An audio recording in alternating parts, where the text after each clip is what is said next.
saying, Andy, Yeah. is how, if it's Everton in a few years, if it's Sunderland, whoever it is that wants to try and break into that top four and try and do amazing things. Aguero, Solskjaer, Deeney, Watkins. Sure, you know all about those last-minute goals, but have you heard the one about the on-loan goalkeeper who saved his temporary employers from disappearing out the Football League and into almost certain financial oblivion? Back in 1999, Carlisle United, managed by Nigel Pearson, were fighting to stay in the Football League. Carlisle's finances were precarious with a capital P that season, leading to a scenario where, with 3 games to go, they had to ask the FA to sanction an emergency loan deal to bring in a goalkeeper. Swindon Town's Jimmy Glass arrived at the club. His efforts in his first 2 games earned the Cumbrians 2 draws. Those vital points meant that Carlisle went into their final game of the Division 3 season, now League 2, needing to beat mid-table Plymouth Argyle in front of their own fans and hope their relegation rival Scarborough didn't win against Peterborough at home. The game at the McCain Stadium finished 1-1, and with the same scoreline at Brunton Park deep into injury time, Scarborough's fans invaded the pitch en masse, believing their Football League status was secure, convinced they'd done enough to stay up. However, there'd be one more plot twist. Carlisle won a corner in the dying seconds, and up came Jimmy Glass.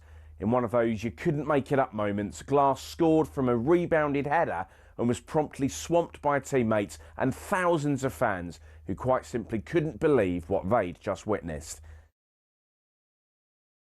As for Jimmy Glass, he became an overnight celebrity, but he never played for Carlisle again, and his playing career never really kicked on after that defining moment. He took on various jobs outside of football before finding his way back into the sport as player liaison officer at Eddie Howe's Bournemouth, and most recently the general manager at non-league Wimborne. Not the fairy tale ending to one of the most Hollywood moments in football, but the name Jimmy Glass will live on forever as the scorer of that goal, arguably the most important in any club's history.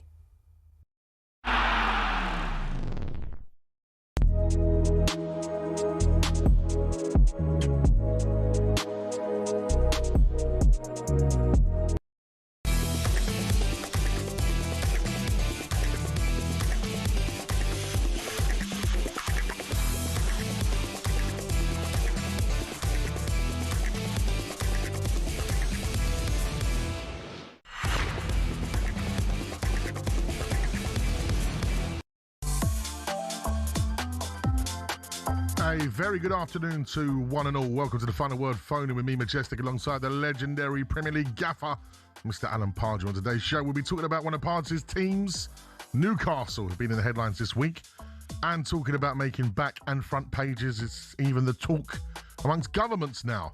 We'll be discussing what is next for Gianni Infantino. Also, we're going to be talking about my Harry Kane premonition, or wish, and going through some of the latest transfer rumours and news. But as always, it's about you and your opinions. So pick up that phone, especially Newcastle fans. Give us a call on 03717 223344. Don't forget you can watch us in glorious HD on the YouTube channel or on your smart TV. There's so many ways you can get talkSPORT now. You don't need to miss a thing. And that number is 03717 223344. It is Sunday evening. It's Madge and Pards. It's talkSPORT. That's right, Sunday the 2nd of August. I can't believe it's August already, which means it's the month where football starts again, Pards.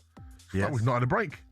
Yeah, League Cup starts first, doesn't it? And then we got the programmes, the EFL coming first, and then Community Shield. Yeah, and then the Premier League. Wow, come around quick, isn't it? Some of those boys probably not really in full training yet, because obviously they've had that World Cup. Yeah, some people still on holiday. Still on their holes. Speaking of holidays, how's your week been, Pards? Any? Very good. Yeah. I took myself to Goodwood this week. Oh, how was that? It's a lovely event, that is. We love that match there. I've never been. It's a beautiful event. Beautiful event. If you haven't been, suited and booted. Well, you can go suited and booted, but you don't need to. But it's smart casual, I would say, is the rule of thumb. What was the outfit for Pards? What was the look? Oh, I went beige, blue, white. Nice. Oh, you know, a nice combo. You can't really go wrong with that combination. Quality. It's nice. I like it.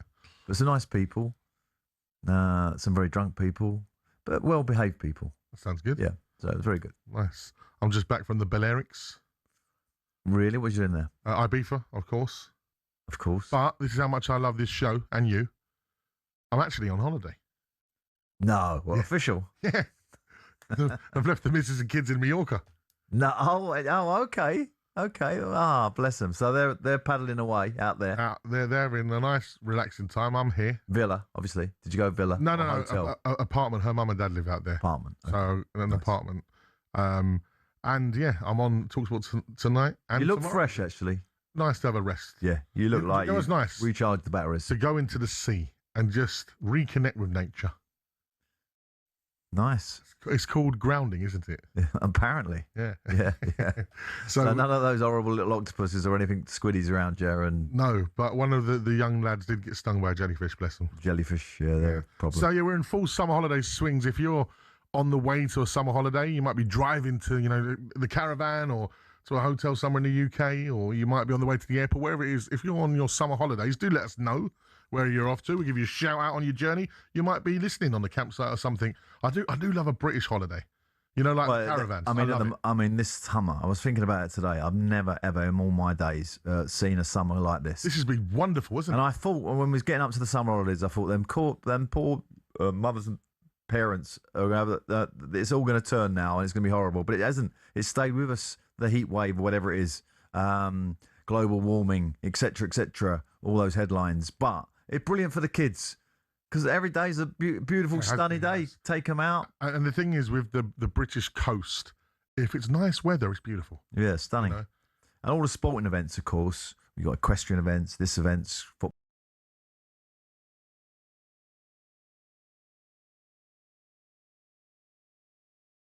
Because they were like 50 to 70-year-olds. And use the ref. And I was a ref. I've got a lot of time for that. Yeah, there's a lot going on yesterday. Yeah, so it's all brilliant for them as well because obviously, you want your family can turn up, lovely day, stand on the sidelines, watch their kids and, relatives perform. So by the sounds of it, we've got the finale of the Commonwealth game tonight. We've had lovely weather this week. Everyone should be in a good mood, apart from maybe Newcastle fans. Yeah, some strife. Well, this is what I want to talk about. Of course, your former club. Eddie Howe leaves Newcastle. We're going to get to that in a moment. JC? How do you pronounce his name? Do we know? I'm sure someone will tell us. Okay, let's get that confirmed. We don't want to say it wrong. Correct. And it looks like Bruno Guimaraes is poised to join Arsenal. I wouldn't say poised. I would say imminent. Really? Would be the word I'd use. Yeah. Imminent. Yeah, that's definitely going to happen. Because Subject to a medical. I didn't want to say it. I didn't want to upset the Newcastle fans. Yeah. But it looks like it's happening. I think that the other news that's a little bit upsetting is Lewis Hall being linked heavily with Man United.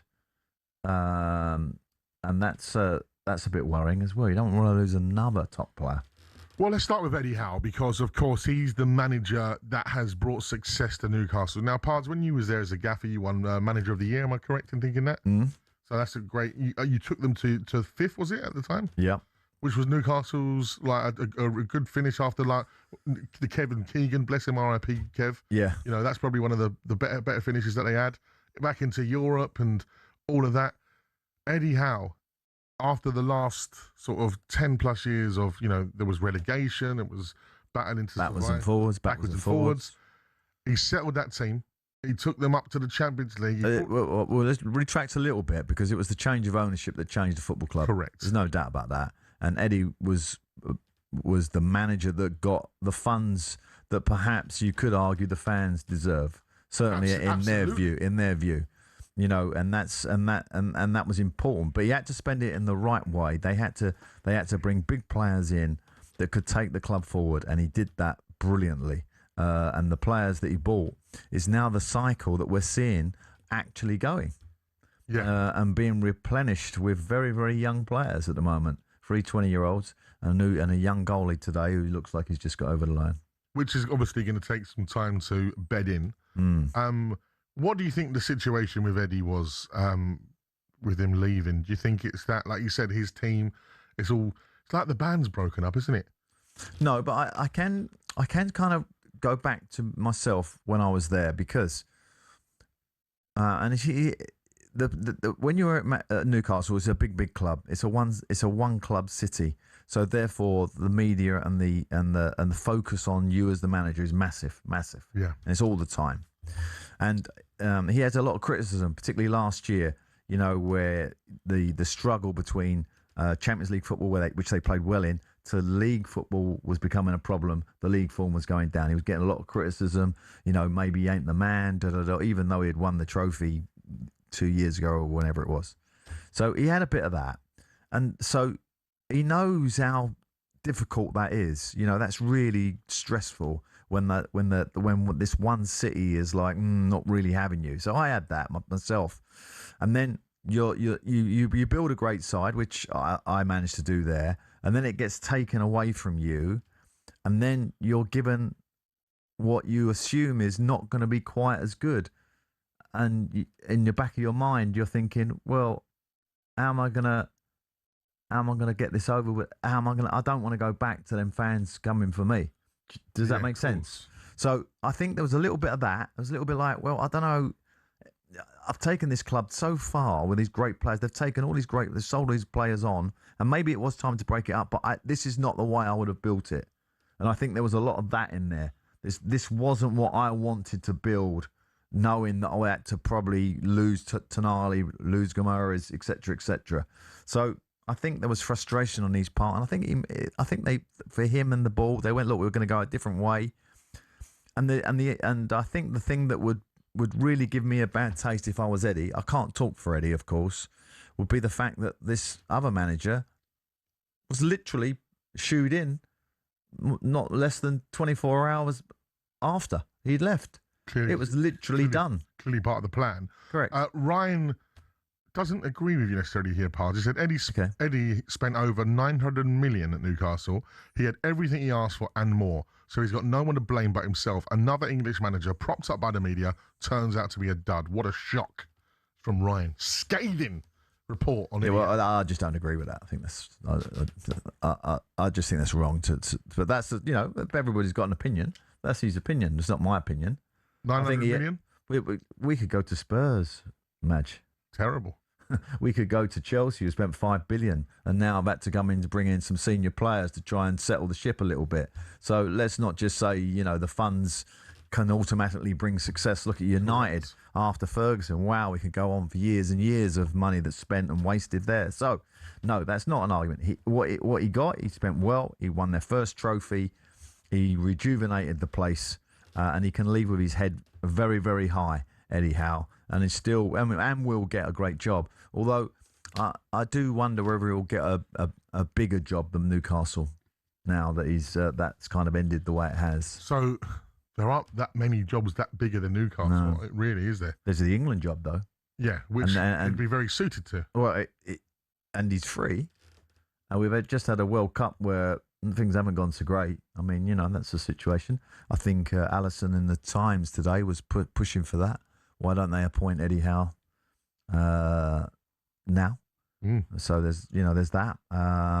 He is, in my opinion, the number one English coach in terms of currently available. Yeah, and in terms of his stock and his stature, at the end of the day, he's been managing in the Champions League. He's won a trophy against Liverpool, you know, in that final. You know, he took Newcastle to the Champions League and made them Champions League regulars, you know, in the last few years. I think his stock is really high at the moment, and he walks away from that job with a lot of credit in the bank. And there's no doubt that he will come back to a very, very big club, and I'm guessing in the Premier League. But we'll see. And it'd be interesting to see the new manager at Newcastle, how he... I mean, I do think the fans will be very much looking very, very closely at his tenure, because it does look like, you know, a situation where he probably wasn't the best one available at the time. Well, the thing is, we know that the Newcastle fans love to have their say on this show on 03 717 223344. I'd be interested to hear what they think. So this is the time for you to call us, because you can react. I want the Newcastle reaction. How does Eddie Howe leave Newcastle United in your opinion? Is he a club legend? Did he do enough while he was there, or did he falls short, as Ryan is suggesting, after spending £900 million. Pardew isn't having it one bit. So many people getting involved nice and early as well. Got to say good evening to our good friend Al, the Arsenal fan. He's checking in, saying good to see you both. Thank you very much, Al. Mothy says it's 50 years ago since the long hot summer of 76. Yes, well, of course, I remember. This one's going to break it. I was 15. Things work in cycles, I believe that anyway, because, it's been a very hot summer so far. Like I said, lots of people on their way to holidays, festivals. Dave from the Artful Dodger, he's listening right now. The Artful Dodger? The Artful Dodger. Enter Selector. You like that? Is it? Craig David. Yeah, but not Craig. Not him. No, but Artful Dodger. Who's Artful Dodger? The guys that, the DJs. Oh, is he like the... Oh, I see. Like they got together for that song. Is that what you're saying? Correct. Gotcha. Okay. So they play... A bit like what you do. Yeah, exactly. Producer, stroke, DJ, that's right. stroke, entertainer. And he's on the way to Kendall. You're almost becoming a modern-day Bruce Forsyth. Oh, me? Yeah. I need a tagline. 5.5 hour drive on my way to Kendall calling. Oh, wow. Good luck, Dave. If his partner with him, MC Alistair, he'd be asleep in the car right now. He's always asleep. Oh, is he a sleeper? He's a sleeper like me. Oh, okay. Mouth open. Oh, you know these guys too? Oh, yeah, they're my friends. Ah, cool. So they're listening. So, like I said, if you are on the way to somewhere, it could be a festival. Artful Dodger. Artful Dodger. It could be a holiday. Like I said, I love the Artful Dodgers actually had a hit in here. I can remember. I remember that now. Oh, okay. Give me, what is it? Ooh, you're moving too fast. Good song. Good song. Ramina Johnson. They're the couple. Very good. And a good couple. Very, very good live act. Dave and Alistair. Okay, cool. Dodger. Very good. That's why they're so busy. 03717223344 is the number to call. Newcastle fans, you've got your former gaffer here to talk to. You can have your say. You can have, your Newcastle United moment with the old gaffer. Tell us how you're feeling about the club in general right now. Is this an exciting time for you? Is it somewhere where you feel, you know what, I think Eddie was done. It's time to move on. Let's see where we can go with these youngsters. I just want to add something just to that. Go for it. Is that you've got the stadium issue as well. Are we getting a new stadium? Are we rejuvenating the old stadium? Where are we with the stadium? Remember we asked that question before? Well, didn't really get an answer on that. Let's see if we get a Newcastle fan to tell us. Like I said, next we go to the phone lines. Newcastle fans, come and speak to your old gaffer about what's happening at St James's Park. And if you're a supporter of a different club and would love Eddie Howe, give us a call on 03717 223344. It's the final word on talkSPORT.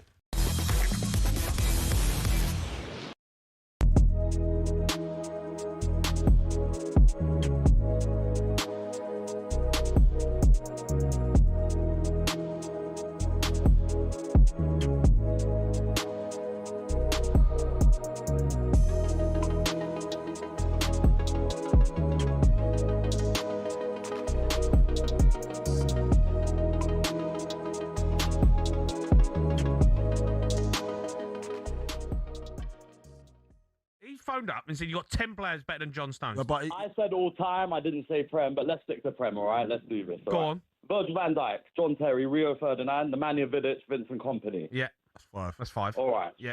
Are we going Tony Adams? Oh yeah. No, you're not gonna say. No, but go on. I would. Campbell. I'd do Sol Campbell, defo. And I'm a Tottenham Sol fan. Campbell, come on, JB. Keep going. I'm going Sol Campbell. Yeah. Oh. Gary Pallister. Carvalho. Mate, come on. Carvalho. Don't help him. Why are you helping him? Carvalho's not better than John Stones. Carvalho. Ricardo Carvalho. Jamie, hear me out. Give me a break, man. On his day, prime for prime, one game for a final, Ledley King. Yeah, Ledley King. What, you telling me Ledley King? Oh, come on, Jamie. Listen, Jamie, not the career, but for one game in his prime. I watched John Stones playing the Champions League final. I know he was unbelievable. He was unbelievable. So let's. I hear it, but like, you know come what on. I think, yeah? I heard. You can't be putting Ledley King above John Stones. He's won 6 Premier League titles. Phil Jagielka, mate. Phil Jagielka. Holy shut up, mate. Come on. I mean, mate, Jamie. Jolyon Lescott. I was.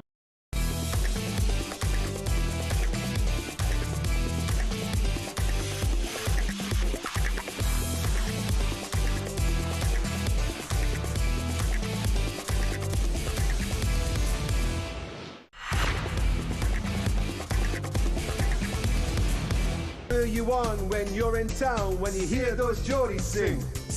Bug and the Time is on mine, Bug and the Time is on mine. Come on. Spot and potatoes all mine, all mine. Spot and potatoes all mine. You like that one, Pards? We're going to tie. Puggers and Tainers on mine. So we are talking about Newcastle United, of course, so it felt fitting to have that tune in the background because we are on Tyneside talking all things Newcastle United. As we have the former Newcastle manager, Alan Partridge, alongside us, it made sense to talk about his former club. And we have got Newcastle fans lighting up our phone lines already on this Sunday evening, and that's what I love to hear. So let's go straight over to Chris, the Newcastle fan. He joins us on the final word. Good evening, Chris. Hi, good evening. Welcome to the show, sir. Thanks for having me. Great show, guys. Thank you very much. How did you feel when you heard the news of Eddie Howe leaving? And also, there was kind of sort of some reports apparently earlier in the year that he suggested he might want to leave at the end of the summer. Did you hear anything like that? Yeah, there were a few rumours. I've been, just to say, I've been a Newcastle fan for 40 plus years. I've worked at St James's. I've never managed to get a season ticket since I left the area, but I go when I can, and I've watched them for a long time, and I'm absolutely devastated. I just seem to be unlucky that when I listen to talkSPORT, I always seem to hear the Geordies complaining or somebody complaining about it. I just don't understand it. Got very short memories of where he picked us up from, and as Alan rightly said, he's had a lot of money to spend, but absolutely devastated when he's chucked the towel in. And I understand why, because I genuinely think he thinks he can't take us any further, and that's down to the PSR rules, simple as that, I think, and it's a closed shop, and he just genuinely, I think his stock is very high, and if he stays with a team he's going to be handed left, to manage, he's going to end up having a tough season, probably feels he's not going to be able to do what he can do, and it's going to damage his reputation, and he probably needs a break. Chris, let me ask you a question. What is the feeling up there about the ownership now? Where does the ownership sit, and how do you think this manager is going to be perceived, the new manager? A little bit of an unheard of. I think people are probably just feeling a little bit lost, not quite sure. Well, what does this mean? Where we're going? There's been a lot of talk about investment. I know lots have been done behind the scenes on the academy and the training ground, and there's stuff going to be done hopefully on a stadium, but it's all taken a lot longer than people envisaged. Yeah. And therefore, people start to get a bit, is it ever going to happen? But I think underlying, we were all positive, and this has just pulled the rug from under us a bit. But didn't see that coming. If all my family and friends didn't see that coming, and the majority of family and friends that I speak to, 90+% are good, and we're going to get behind whoever's in charge, because that's what you do as a fan. It doesn't matter who's in charge, as long as you have to back them to start with. You've got to give them a chance, but we are going backwards and very quickly, and if they're going to lose other players as well, it's going to be a worrying season. Chris, you made a good point there about the PSR situation, and obviously having Newcastle's hands tied a little bit, Pards. Here's a question for you. Do you think, for example, especially knowing the PSR situation was there, that perhaps the ownership got it a little wrong in terms of they went first on the pitch before the other bits? Now, I use my own club as an example with Tottenham, with us spending money now, but they did all the investment stuff right first. It almost relegation last season, but now feels like the time where the investment's coming on the pitch. Whereas I think when they came in with all the money, etc., the bright start that they had with these players, do you think perhaps they maybe did it the wrong way round? No, I don't think they did it the way round. I take the point what you're saying. They needed to build the infrastructure and build a more financially sort of viable stadium where, remember, this place every week, 50,000 Geordies turn up. It's like automatic. So, you've got that fan base there that could be increased, I'm guessing, to 60, 70,000, no problem. But, building a stadium isn't easy. They're still talking about it. You'd like to think, there would be some kind of footings in place by now for that new stadium, or, a change at the stadium. I know the training ground from my own experiences, and it moved on from when I was there, but it still wasn't at the level of, for example, Spurs and, these great training academies that you have, and Manchester City. It's a million miles away from that. So that is all needing to be done. And I'm guessing the numbers are just not adding up. So therefore, the model is now skipped and changed. And I take your point. I think they are looking at the infrastructure, but they've gone young. They're going young. Let's keep value in the squad. Let's not go and buy a £80 million ready-made player. Let's buy young and hope this new young manager is going to make them a team that we can be proud of and keep us in and around that sort of top 6 place. I think that's the strategy. Yeah, that's it. Thank you very much, Chris. Let's go to Gabriel, who's also a Newcastle fan. Good evening. Hello, mate. You all right? Yeah, not bad at all. How are you feeling about the departure of Eddie Howe and the future for Newcastle now? To be honest, I don't know about the future. I can't say much about the future. Could go either way, but I'm quite happy that Howe's gone. Okay, interesting. Tell us why. Well, last season, obviously, people were making an excuse for him, but it absolutely was not good enough. He had a shocking season, to be honest. He spent a ton of money. I know the Isak situation was a problem in the transfer window, and people say we're getting replacements, people he didn't really want, but we signed Alanga, Wissa, Alanga was after the summer before that. Wissa he wanted for the whole window. So, I mean, he doesn't really have an excuse. And his team selection is overly loyal to certain players. Yeah, that's what I would say. I'm quite happy. What? Well, that's the point, isn't it? As I said to you, the initial run with Eddie, particularly to the League Cup success, and that was great. And yet, last year when the Isaac was a real massive problem for them as a staff and as a club, right? That was hanging over him, and the transfers that they did do in that summer window have just not worked out. They didn't really contribute massively in any. Well, we way. thought the big German man was going to be the guy. He started off really well, didn't he? Yeah, he banged a few in, and you thought, oh, okay, linked up the play, technically was good, but then his games where it just sort of bypassed him. Yeah, and I think that probably was something that the ownership of that football club looked at and went, well, that window has been costly, Eddie, as much as everything else. Disappointing season. He's probably had a lot of that negativity thrown at him in the background, and he just went, well, okay, yeah, let's call it a day.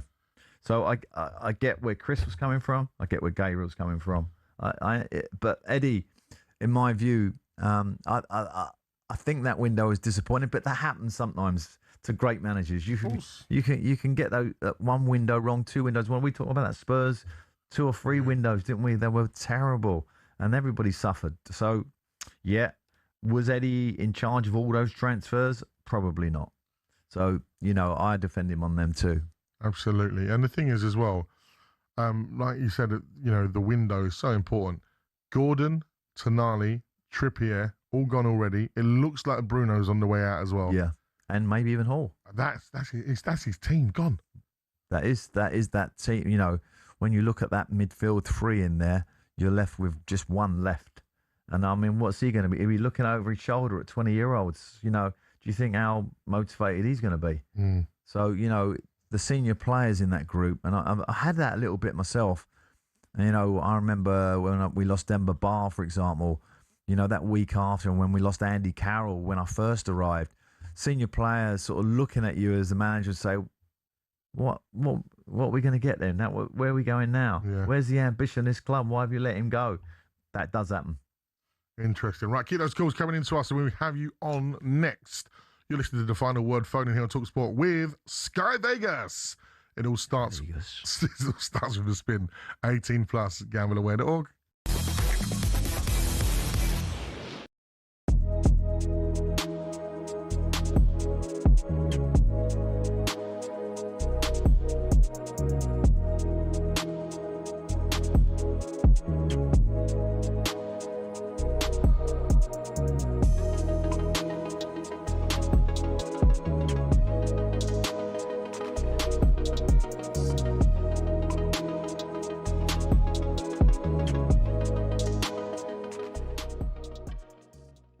Staying with Liverpool, there are some reports that they have now made a formal offer worth £100 million for Bradley Barcola. I reported a couple of days ago that Barcola wanted to make the move to Anfield, but you've not been too inspired by this possibility. No, I'm with Jamie Carragher in the camp that I saw him the other day talking about it. We have like 3-4 left wingers already, players who can play there. We need to fill the void by Salah. Frimpong was meant to help with that, but we know he's got medical injury issues last year and not quite what we like to see out wide right when he did play. We need a right winger. It's concerning. And we're going out and we're getting another pacey player who plays on the left majority of the time. So unless Rio's going to get put on the right, square pegs, round holes, all that kind of thing. I don't know. I don't love it because of the money. If he was 60, 70 million, and I get it, he's not, you think, okay, it's a no-brainer. Then you maybe sell Gakpo and you clear up some space on the left and you still go get a right winger. But Liverpool right now are playing with one centre-back and the other centre-back on one leg. So, they've got issues. McAllister's going to come back. He was a shadow of himself last year. They need some help in central midfield. Potentially need a right back because really we haven't got a right back. Frimpong's up.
Breaking news on talkSPORT. Eddie Howe is the new Newcastle manager. He's agreed a contract at St James's Park. Well, it feels fantastic to be head coach of Newcastle. I'm absolutely honoured, privileged.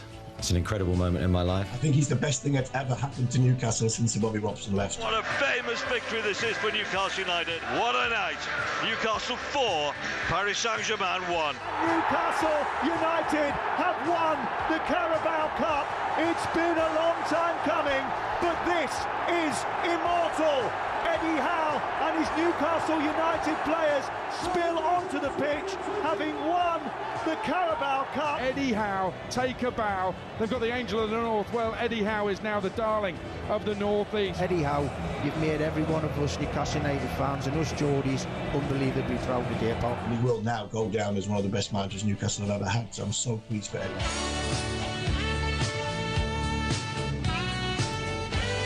What's this music again, Paz? I know it. Come on, this is the music. I know. Play at Newcastle every home game. I know. That's what I'm saying, this thing, getting into it, bring back memories. Of course it does. Because I would be wandering up the tunnel when this was played. This is all, When you think of your time at Newcastle, what springs to mind immediately? I think the thing that I was always... I just heard Eddie use that word privileged, and that's an important word because when you walk out that stadium before the game, it is a privilege. You look around and it's black and white everywhere. The away team, as you know, are stuck up high left. You can't even see the away team fans. So that was always I always loved that moment, just coming out the tunnel, music we playing, just looking at the opposition bench, knowing 9 times out of 10 there would be a little bit of fear there. Okay, your Man United, your Man City's not so much, but most other teams they're on the back foot before you even kick off because of the nature of the stadium and the history of it. So it was that was a really lovely moment, and obviously to win, to win is always Fantastic. Well, former Newcastle defender Warren Barton joined the Transfer Insiders yesterday to have his say on what's happening at the club this summer, and he thinks it's a big few weeks for those in charge. Okay, I'm going to be listening to that in a moment's time. Pards, it is going to be a big few weeks for the club in the next transfer, coming to the end of the transfer window, start of the season. What do they need to do to really gain the supporters' trust in everything they've done now? Because they've got the new manager in, there's new players. I think the fans on side. Well, I think if I was running the club or I was sporting director there, the senior players we need to hear from them because they need to endorse the new manager.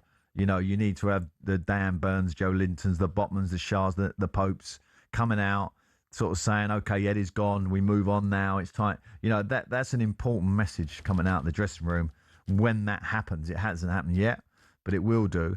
I mean, I don't think football clubs are good when a manager leaves who's going to be loved like Eddie and they're all talking about the past manager and how brilliant he was and it was great. That period, is gone. It's now about how those senior players are going to help the young players who are coming into the club and building a new team that the football club can be proud of. Well, a person that would be one of those senior players would be someone like a Warren Barton, wouldn't it? Yeah. So let's hear from Warren Barton now. I think the ownerships now will look at themselves and say, we're either going to sink or swim because the fans have given them so much love and passion. And now they've got to stick by the fans, not necessarily the manager, because the club will always be there. The new manager, I'm quite excited about, 38 years of age, very aggressive in his tactics. He wants to win the games. He wants to go forward. Okay, he's not managed in the Premier League and he's not managed at maybe the top 5 leagues in the world, but he's managed and he's been successful and he's won trophies back to back. So I think he'd be a good fit with the aggression. Listen, it's big shoes to fill because Eddie, as we said, not only is he a good person, he's a good manager. Look what he's done to Hall. Look what he's done to Dan Burns, come back as a national hero, Dan Burns playing for England. So he's really developed a lot of players. Bruno Guimaraes, not too many people knew about him at Lyon, certain people, but now he's made him a regular in the Brazilian squad. He's encouraged him. He's made him into a better player. So, Eddie did that to him. So we need to now get behind the new manager and look forward. And that's the ownership as well. Former Newcastle defender Warren Barton there, who joined the Transfer Insiders yesterday, had his say on the club. Do you agree with what Warren had to say there in terms of it's about moving forward and that's exactly the message that senior players need to sort of put out there now. And obviously Warren's long time senior player. He isn't actually in that team, as we speak. But he knows, he understands, and he understands how a football club works. So he spoke complete sense there. Yesler, who's coming in, Matthias Yesler, is going to need to embrace that senior group very, very quickly and gain their respect. I always thought whenever I stepped into a football club, your senior players, you really need to really concentrate. That's your first port of call. I don't care what anyone says. People say, oh, you got to put down your foundations. You've got to do this. You've got to do that. You got to get those experienced players bang on your side from day one. Do you remember when Andrea Villas-Boas went into Chelsea and got it completely wrong? And that's a famous story. Like JT still talks about it now, like basically making them like sit in economy and stuff. And it's like, this ain't happening, mate. Not on our watch. Yeah. That dressing room belongs to those senior players. Yeah. So you've got to kind of remember. I've told that story on this show before. When I walked into Newcastle, my very first day into the training ground, and that Joey Barton knocked on my door, and Joey, this is actual truth. Come and sat in my office and said, "Look, you're not wanted. We don't really think you're good enough for us," and etc. etc. etc. And you got to prove to us that you can do the job. Wow. So welcome to Newcastle. Welcome to Newcastle. So I said to him, you haven't seen me work, blah blah blah. Let's have a little chat later on, and managed to win that group round, which includes Kevin Nolan, who's obviously now appears on talkSPORT and works with your good self from time to time. Who was terrific for me as the captain. So very very important that Yesler gets into that group and start swaying them to his thinking and the new kind of regime that's going to be in place. The thing is, if Yesler can get that senior group of players on side, he's more than likely to get the fans on side. And let's go and speak to a Newcastle fan right now. Richie, the Newcastle fan, joins us on the Final Word. Good evening, Richie. Good evening, Madge. Good evening, Pods. Good to speak to you both. Hello, Richie. Listen, Richie, how are you feeling about things at the moment? I don't know, maybe it's just a Sunday evening, but you sound a little down on the situation, man. Well, it wouldn't be Newcastle United, would it? Really, you know. I mean, over the years we've been quite used to, like bad news coming our way. But I mean, I've been listening to a local radio phone in up here, and it's been sort of on the cards for a while now about Eddie Howe's sort of, it was inevitable that he was going to be leaving. It was just a matter of time, really. I mean, that's what we've been talking about up here. Yeah. But it's just the timing of it, Pods. It's like 2-3 weeks into the new season starting, and we're losing our best players, and we're getting these sort of unproven youngsters coming through. It's just a bit concerning, isn't it? And the communication from the club, I think it's been absolutely shocking. I think on the Thursday when it was announced, it was all over the press and the media and everything, and then the club didn't come out and announce anything until the Friday, and it just brings back memories of the Mike Ashley era. Well, listen, I was the manager when he changed the name of the stadium, and that was a bit of a bombshell to me. So I just want to go back to the point, which I think is very interesting that you brought up, and that is the timing. Because I think in hindsight, you'd think like the back end of last year, Eddie and the board would have sat down and said, look, what are you going to do in the transfer market? Tell me what you're going to do. And they decide to leave each other alone, i.e. Eddie leave the football club. But to go through all the summer, to initially come back, start pre-season, there's obviously been a big fallout this period he's been back, because I think he would have gone away, watched the World Cup very much with Newcastle United really foremost in his thoughts to come back and kick on. And so it seems to me that the period from him returning from his holidays and taking the team is where something untoward has gone on, or a conversation's taken place that just did not sit well with Eddie, and because there's no other reason, Madge, is there? No, it don't make any sense that. So I take your point, and I think you're right, Richie. I think it leaves Newcastle in a really difficult spot at the moment, and Yesler's got a big job on his hands. He has Pods, and I mean, I'm not one of them that's like doom and gloom or anything like that. I wish him all the best, Pods. I mean, I mean, once you get the crowd on your side, you know what the Newcastle fans are like. Well, the world back you. You know what I mean? The world be behind the manager. You've got 52,000 screaming Geordies every week. You know exactly what that atmosphere is like yourself, Pods, when you've been there. There's no doubt that the crowd will be on side. It's just whether or not is the Premier League going to be a big ask for a manager that's never managed at that level. That's the only concerning thing for me. Yeah, I just want to go back to an interesting point there, because with all the in my time there, and this is true, Madge. I'm not just saying this as for effect, but when I was manager there, even with the really bad times, and the criticism all week of the local press, the media, all coming for you, when you walked out the stadium, you'd have never known that. No. That those 52,000 fans, put that all to one side, and we're always like, all right, go on. If you start well, we're good to go. And it was only when, obviously, if you was 2-0 down, 3-0 down, you was getting a bit. But other than that, it always was positive. So Yesler has got that in his favour, that crowd will be with him massively. It's like our Sunday night listeners on talkSPORT. They're with us. We might get a dodgy text. Stop talking about Spurs, Madge. And then you realise, actually, they're all with us. Brilliant, cool. Thank you very much, Richie. We're going to keep talking about Newcastle United, and feels like they're the club that are having a really big sort of rebuild this summer. Well, unfortunately, it's the second summer running, isn't it? Because obviously last year we had the transfer of Isaac, and and it went on and on. Will it happen? Won't it happen? Will it happen? Yeah. Bless them. And then they're trying to manoeuvre the Wasser transfer. Would they have done that? if they'd have had more time. Who transfer?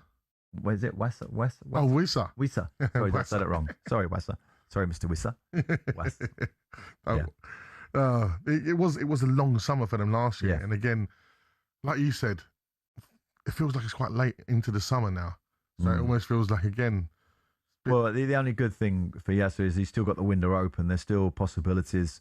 I mean, that might be a bad thing because obviously you might lose 2 more senior players. But you like to think that they have got some sort of game plan in place. Well, that's what we'd like to think. Also, as I mentioned before, talkSPORT understands Eddie agreed to stay on until a replacement was sorted. Is that a mark of Eddie Howe's?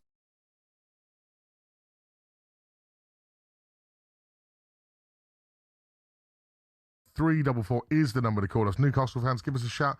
And as we said, if you are just a football fan in general, where does Eddie Howe rank in your sort of list of managers? What tier is he in? It's talkSPORT.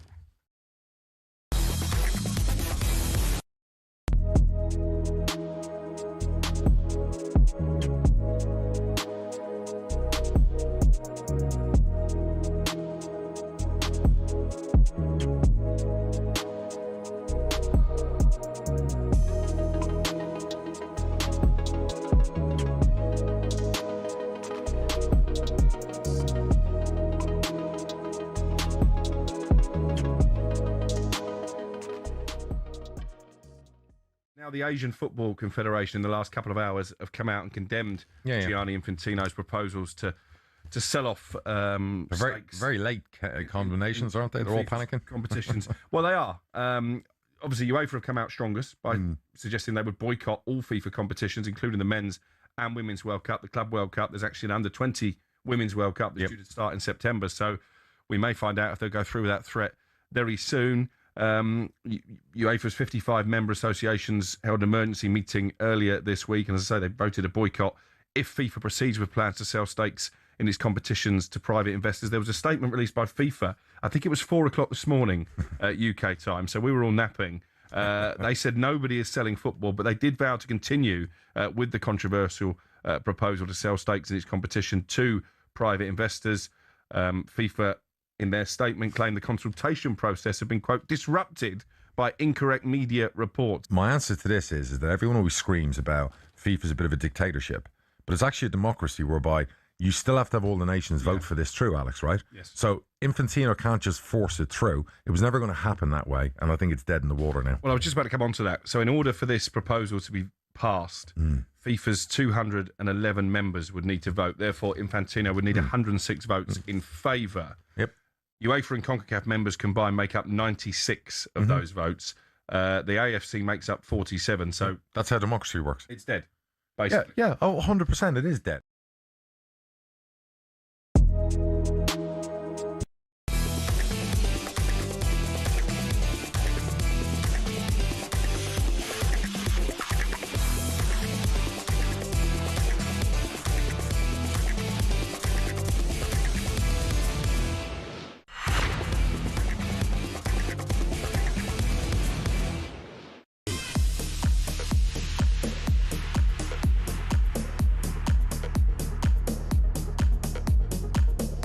Good evening. You listen to the Final Word here on talkSPORT with me, Majestic, and experienced Premier League gaffer Alan Pardew.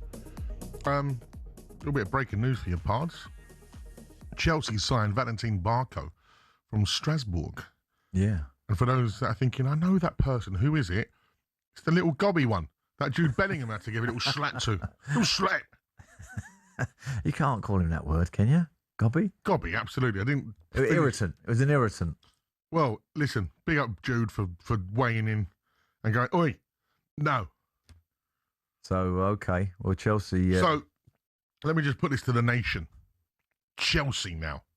Enzo Fernandez, Barcal, and Rory Jennings on talkSPORT talking about him all the time. They've got to be the most hated club in England now. That's coming from a Spurs fan. Yeah, but ours is unnecessary. We ain't done nothing wrong. These guys, they have. They've just signed 2 of our best ever senior pros, Chelsea. They're going to get some love. So Danny and Jordan. Yeah. Yeah, absolutely. But it'd been funny, those little clips that they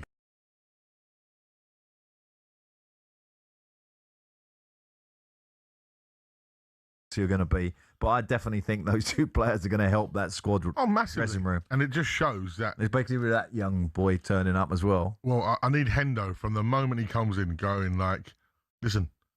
Oh, here, lads. Don't be doing that. If you thought Jude was bad, then watch when I slap you around the head, man. Like, that's what I want from Hendo. Yeah, well, I think Hendo's got a little bit of that. When you hear about Hendo, it's always like he's going to be a manager one day. Like he's a leader. Yeah. I think those appointments are great for Chelsea. Again, it's very similar with what's happening with Spurs with De Zerbi in terms of whatever they're bringing in with De Zerbi, I trust in him, and I think Alonso's got that trust.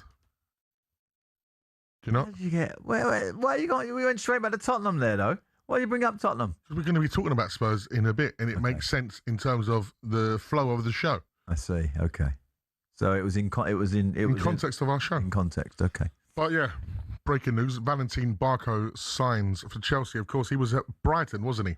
Didn't pull up any trees. Played about 6 times. Don't even remember him at Brighton, but I certainly remember him from the World Cup. Yeah, for the wrong reasons. Yeah. There was a couple of incidents. It wasn't just that. There was a couple of other little incidents he had. I seem to remember him vaguely running around the pitch after the semi-final. I know he slapped him, but he was charging around, wasn't he? That's him, isn't it? Yeah. That's what I'm thinking of. Yeah, okay. It looks like someone's like annoying little brother when you've like lost a football game and they're in your face going, ha!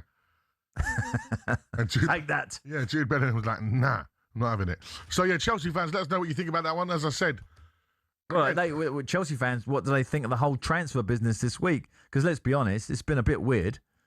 I mean, Alonso is definitely making a statement here. This is not the technical director or the owner going, oh, this player is going to be very, very important for you, Mr. Alonso. Please accept him. This is Alonso going, I need 2 senior players in here, lively. So that's good news, I think, for Chelsea fans. Well, listen, if you are a team or a supporter of a team in the Premier League this season, when Chelsea come to town, do remember Enzo Fernandez and Barco's behaviour. Don't be starting all that stuff. Excuse me.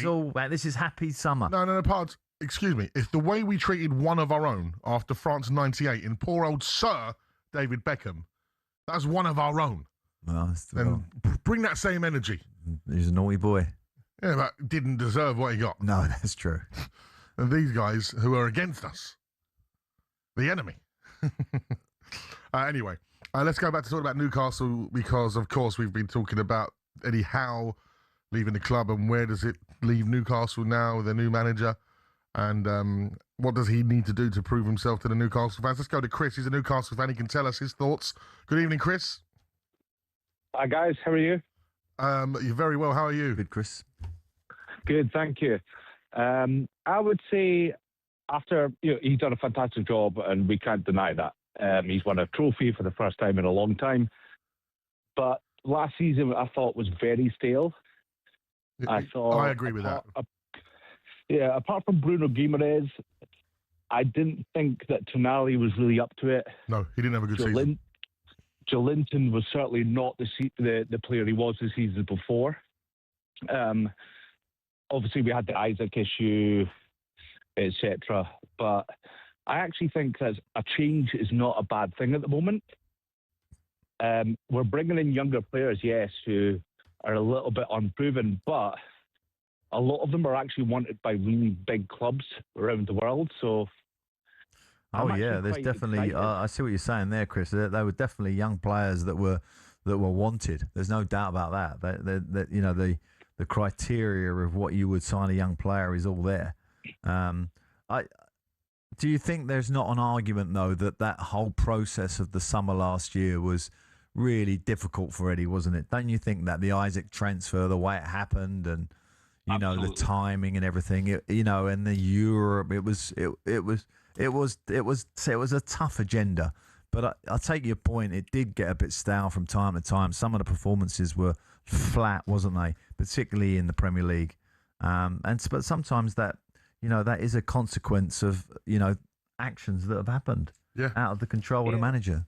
And you know what, Chris, as you said, like in terms of feeling a little bit stale, how hard is it to keep those players motivated after they lose someone like Isaac? When you've got a team and the team was. The year before, the team was absolutely superb. Yeah. and you look round and that guy's gone, that focal point.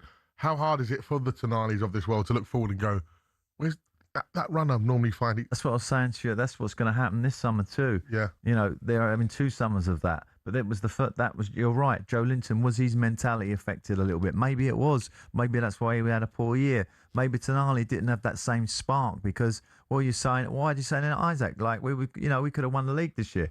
You know, because your faults are like that. Yeah. You know, as a footballer, in particular, I'll go away from maybe the staff and the manager to a certain extent. But as a player, your optimism level, right, is through the roof. Like, you know, wherever club I've been at, the player, like, you could say we're going to win the league. Like, realistically, you might think that you got no chance as a manager, but the players don't. They're like, yeah, we're all up for that. Okay, might take like 4 or 5 games to get a drub in here and there, and the realisation kicks in. But when you start that season, everybody's like, listen, I'm going to play for England. I'm going to play for Argentina. Etc. One of those players are missing, you're looking around, it's a different prospect, isn't it? Yeah. In any level of football. Yeah. I'm talking even grassroots. Particularly senior players. Senior players get hurt more by a big transfer going than the junior players. Yeah. Definitely. In other news, goalkeeper Lucas Hornicek has passed his medical at Newcastle. The Magpies have activated his 25.7 million Braga release clause. So, yeah, some more business done there. Right, you're listening to the Final Word phone in here on talkSPORT with Sky Vegas. It all starts with a spin. 18 plus, gamblerware.org.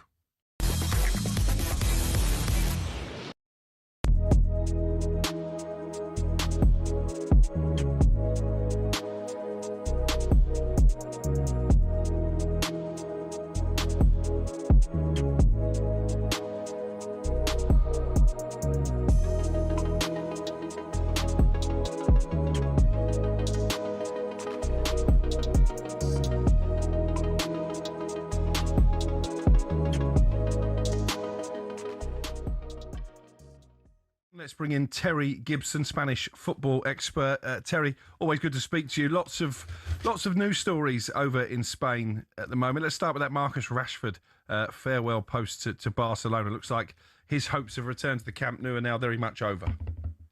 Yes, it does, and I think it was a blow to him when Anthony Gordon. It must have been kind of awkward when the England team met up for the World Cup when Anthony Gordon has already completed his move to Barcelona. Marcus Rashford's future was hanging in the air.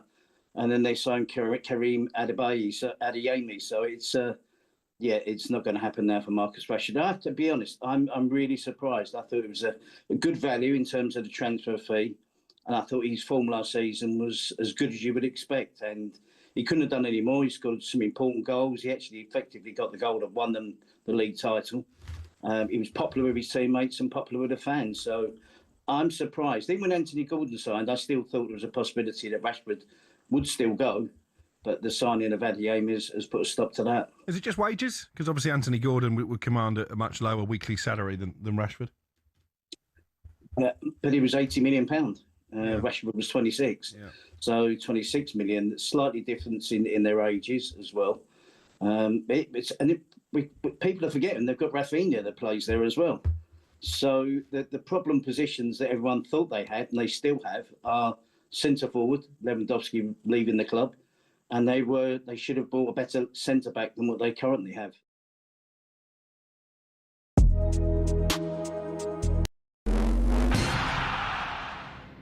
Let's be honest, we've all found ourselves raging at a referee's decision at some stage. This feel familiar? That is an absolutely shocking decision. They've got a case in that it was a bad decision. It's such a poor decision. Yeah, I think he's just made a bad decision in that instance. But what does it take to get to the very top of football refereeing? Every referee starts with their county FA. It's a simple training course and you can take it as soon as you hit your 14th birthday. Once you've done that, you have to go through at least 11 hours of face-to-face training. You'll then graduate as a Level 7 official, which means you can take charge of county-level games. But hold your horses, there's still a long way to go to get to the Premier League. Your next step is to spend a year each at levels 6, 5 and 4. This covers the top of the amateur game. Only at level 3 do you start doing Northern Counties or Isthmian League level games, for example. If you've done this all quickly, you can reach level 2 and ref your first National League match after, I don't know, 6 years? After getting enough experience at that level, you can apply to be a referee in the EFL. There's an interview, people watching you do games, and then, if the EFL are happy, you'll be granted a Level 1 licence to ref in games in League 2 and above.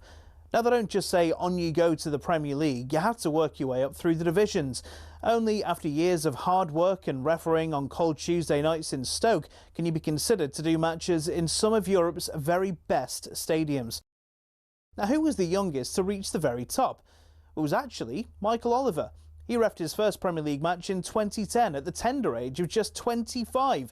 So if you want to follow in his footsteps, crack on. It'll only take you roughly a decade, thousands of hours of work and an incredibly thick skin. In total, there are 37,000 registered referees across England, but the PGMOL has only deemed 21 good enough for the top flight. That means there's not even a 1 in 1,000 chance you'll even make it in. Obviously, referees can make mistakes, but when you think about it, having a go at them is kind of like slating a brain surgeon.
Good evening and welcome to the Final Word Phone with me, Majestic, alongside the legendary football gaffer Alan Pardew. Coming up soon, we'll be discussing if there's football power shift from the northwest to London as capital clubs splash the cash, and discussing your ultimate summertime songs. But for now, we're going full fantasy football mode as we talk about which one player you'd love to return to your club. So dial us on 03 717 22 3344 to air your views to the nation on the Final Word Phone in here on talkSPORT.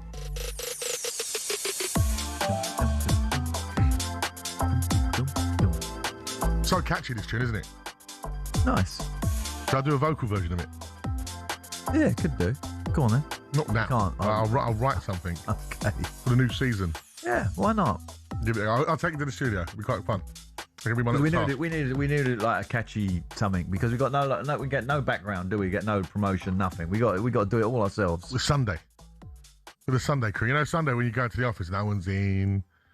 There's no drinks. We get all the good games though. We got all the good gigs to talk about. Absolutely.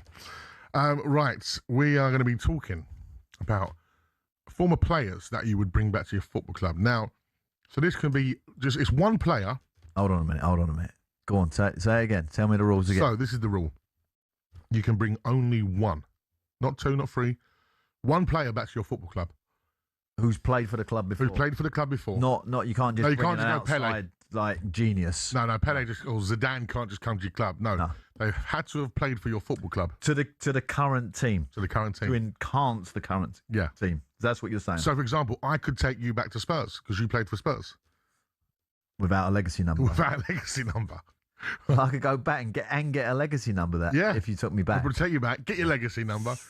It sounds like a film, that does it? I'd be good in the dressing room. It'd be fine. It'd be like to love me. It'd be like Back to the Future. With lads to love me. I can come last in all the races. They'll be happy. So, yeah. Who is the one player that you would take back to your football club right now? Okay.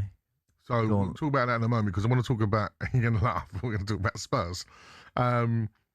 because yesterday Spurs beat Chelsea 2-1 in a pre-season friendly in Sydney. It was Sydney, wasn't it? It was down under. Yeah, I got a little bit of insight into Chelsea. Okay. Pre-tour. That's going to be interesting. With Tonali scoring, which is nice to see. And what I really liked about it... I see that goal. Deflection, heavy deflection. Yeah, but what I really like about the game in general was De Zerbi said this isn't a friendly game. This is a big game. And I like the fact 82,000 people there. I'm pretty sure that was the Big attendance. numbers. That's incredible. If someone said to me, 5 years ago, Premier League team will turn up for a pre-season friendly with no trophy on, there's nothing on it, just a friendly game in Sydney. 82,000, you kidding me? But the big names, amazing. Big names were out. Tonali, Cole Palmer, Esteval, they was all there. Okay, we just had a World Cup. There's still 82,000. Yeah, but they wasn't watching it, was they, in Sydney? They don't get to see those players. No, I know that, but we're just off the back of a World Cup. You think people have had enough of football? They're done with it. Because this is like, we can actually go and see him in the flesh. Anyway, I'm surprised 82,000 people turn up to see a team that finished 17th in the Premier League. That's my point. Yeah, Hey, no. come on. You see how I reeled you in there? I did reel you in there. I just want this next season done so we can finish to bend. So we can finish 15th and you can stop talking about 17th. All right. But yeah, so yesterday... Take that hook out. I can't get it hook out. Okay. You've got me on the hook. So already I like this. Birmingham City, there's only one. Oh, we've already got someone in? Yeah. You know who that is, didn't you? Birmingham. It's only one, come on. No, go on, tell me. Jude. Oh, okay. Yeah, I was thinking my brain set was going back further. Yeah. Yeah, okay. So there's a great example. Thank you. And he went back to the cricket club, didn't he? And is he going to invest in that? I see something. Some sort of report about We're talking about cricket later on as well. We've got some talk about cricket. But yeah, Birmingham City, he'd like Jude back. So this is bringing me on to my point. And I get to do it down the lens because I have the power of talkSPORT. And we know that athletes and players and managers and chairmen and chairladies alike view this channel. Come on this channel, actually. Mr. Harry Kane. I've apologised already before because when you first left, you broke my heart. And I didn't want you to win anything. I didn't. On my podcast, I had a whole section called Das Bundesliga. Yeah, that Bayer Leverkusen won stuff. Oh, yeah. And I was like, yes. But then I was like, no, Harry deserves to win. Harry's won. He is a world-class striker. Can we all agree with that? Harry Kane is a world-class striker, right? Yep. Yeah. Yep. Everyone. You still had a pop at him. Everyone in the gallery, Harry Kane's a world-class striker. In a semi-final, you still had a little bit of a dig at him. I didn't. You did, because you said to me, well, there's always that thing about him in the big games. Telling him. There is always. So you did have a dig at him. I'm not having a dig. That's what the people say. All right, not what you say. I've seen him turn up in big games for us. Okay. Like against Arsenal, etc. Go on, do your thing. But Harry Kane, you've done it in Germany. You've won.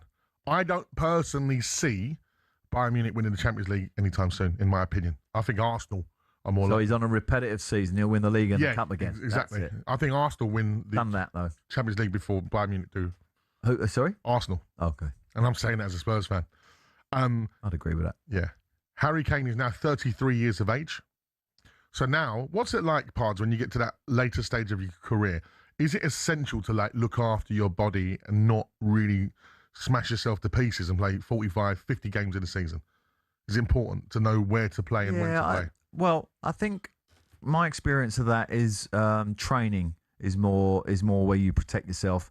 The work that you do in training, you can tone it down a little bit. You don't have to be as intense every day. You do need intense days, of course, but not every day. Yeah. So you do that. You perhaps sit out some of the lesser competitions until it gets significant. And bring yourself down to sort of 45, 46 games, then you can prolong your career for sure. So imagine I'm De Zerbi and I'm talking to Harry right now. I've picked up the phone and I've rung up Harry. Go on. And I've said, and I've got the Bayern Munich chairman there as well. Is that Mr. De Zerbi? Yes. Hey, hello. Hello. I won't do the voice. But Bayern Munich, you've had a great time with Harry. He's won you the league. Fantastic. He's been great for you.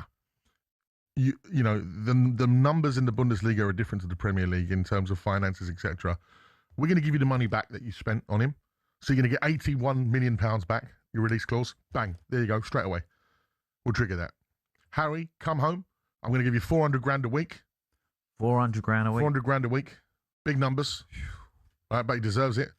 World superstar, because at the end of the day, Harry Kane comes back. About 260 net. Yeah.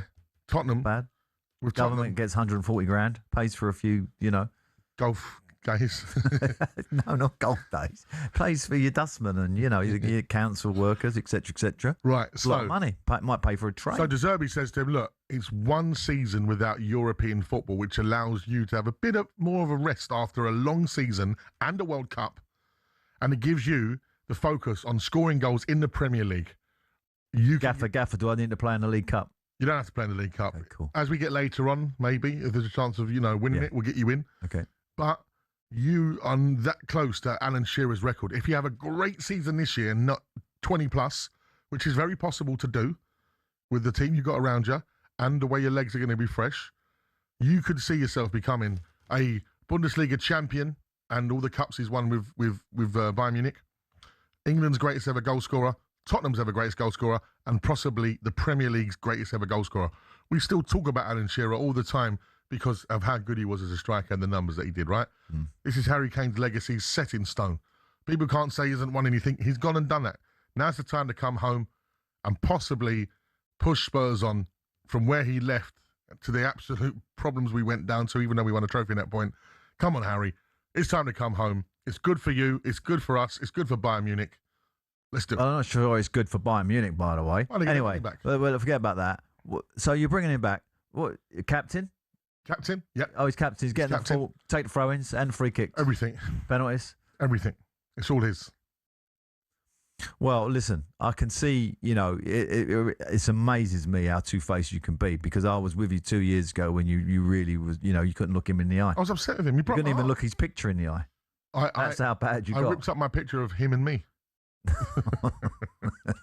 And now you're you're not begging, are you? But you're making a proposal. I'm making a proposal. So hold it. The deal is £400,000 a week, 81 million, right? You're going to give Bayern Munich for a 30. Is he 34? 33. 33, right? It'd be 34 this year. No, next year. He just turned 33 in July. Okay, so you're getting some 3 good years, I would say. 3 good years. Yeah. Okay. All right. Well, I can't. Of a man imagine. who consistently scored over 20 goals in the Premier. Okay, but why would Bayern Munich sell him for 81 million? Why do they don't need the money, do they? Well, it'd be very, very difficult to replace a striker of his caliber. Well, next year, this is last year, isn't it? In the deal. Next summer, he could go for free. So it's either Harry signs a new deal with them. Either take the 81 million, sir, or we'll pick him up for nothing next year. Yeah. Well, okay. I can see some logic in it. And again, in terms of from a personal point of view, with his family, etc., young family. Not your personal. Not my personal, but your two-faced. But I'm asking in terms of, how much that plays into it. Because, you've had young family when you're doing moves. Well, we do understand he is building a lovely, beautiful house in the south of England. That would be fair to say. So I'm guessing he would like to see the rest of his life in England. I'm guessing. Sometimes players like the Argentinian pair of Ardiles and I can't remember his name. Ricavilla. When they stayed here, they're still here. I see them on the golf. Brilliant. They're really, they're near me. Embraced. I see Ricavilla in Sainsbury's. Oh, I know. How strange is that? And I see them on the golf course. They're brilliant people, and they've been brilliant assets, right? So just that might happen to Harry. He might want to stay in Germany. No, but just to wrap it up. Right. Go on, Karen. And because, of course, people get bored of me talking about Spurs. I want to talk about everyone's player that they want back at their club. So this is your ultimate player. Would you take him, right? So this is the other question. I get where you're going with that, right? But would you take him above all those other, Glenn Hoddle, Gary Lineker, everybody else? Every single one. Right this minute now, correct. You would bring Harry Kane. Because that's what we need. You look at what Spurs need right now. We need Harry Kane. I read a message here from Stephen Enfield. It might even be my friend Steve. It says, Harry Kane has had his time at Spurs. He shouldn't come back. Spurs need to move on with a new team. Also, correct. Kane is world class. But they need to have won Champions League, World Cup to be that level. Now, this is where the nuance of this comes in.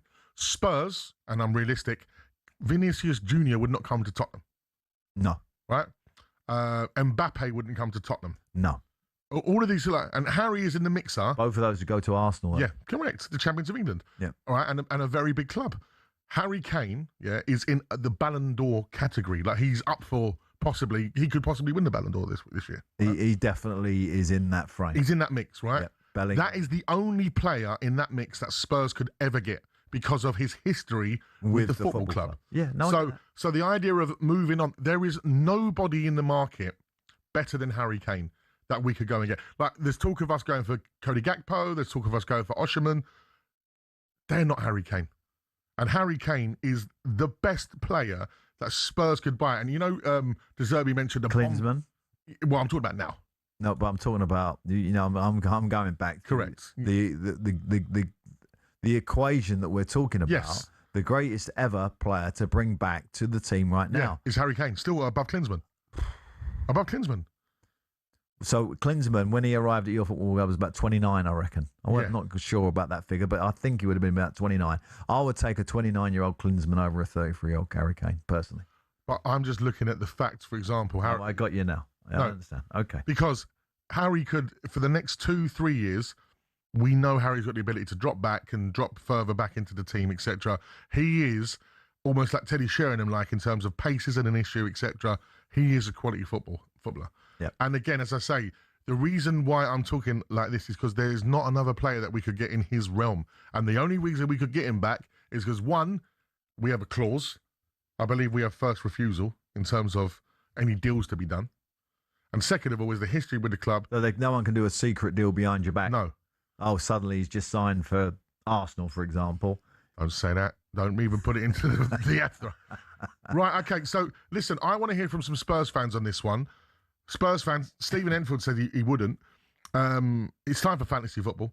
Would you take Harry Kane back? I'm urging him to come home.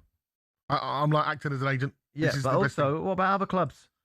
Well, this is what we're going to get in as well. And for our other millions of listeners, which is the one player you would love to come back from any Premier League year to your club?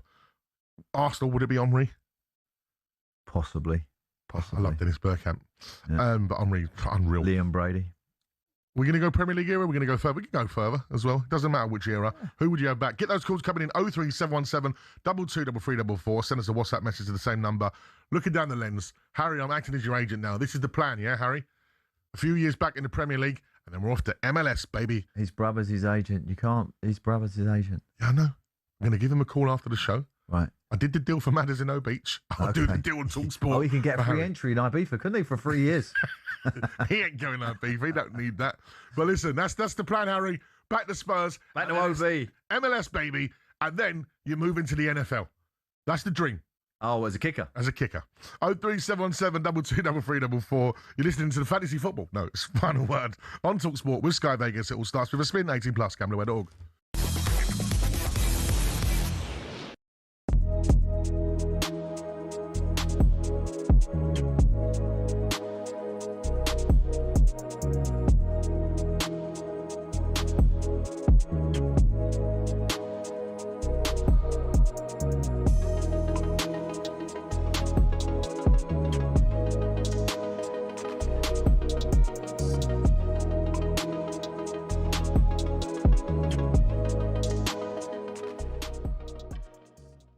It's an amazing story, actually. It's almost a forgotten man. This is about Mykhailo Mudryk, who has been allowed to come back to football immediately for Chelsea.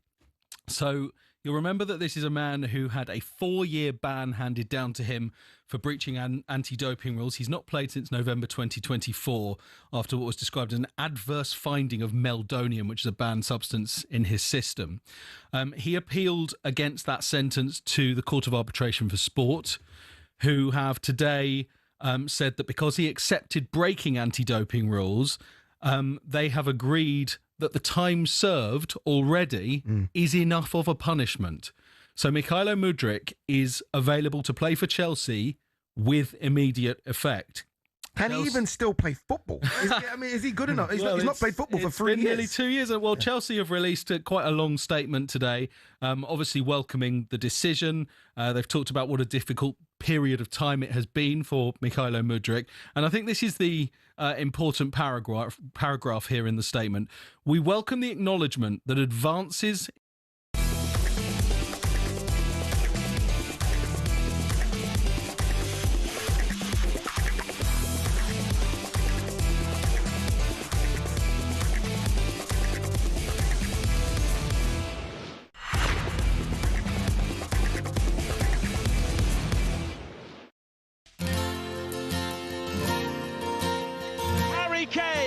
his 267th for the club.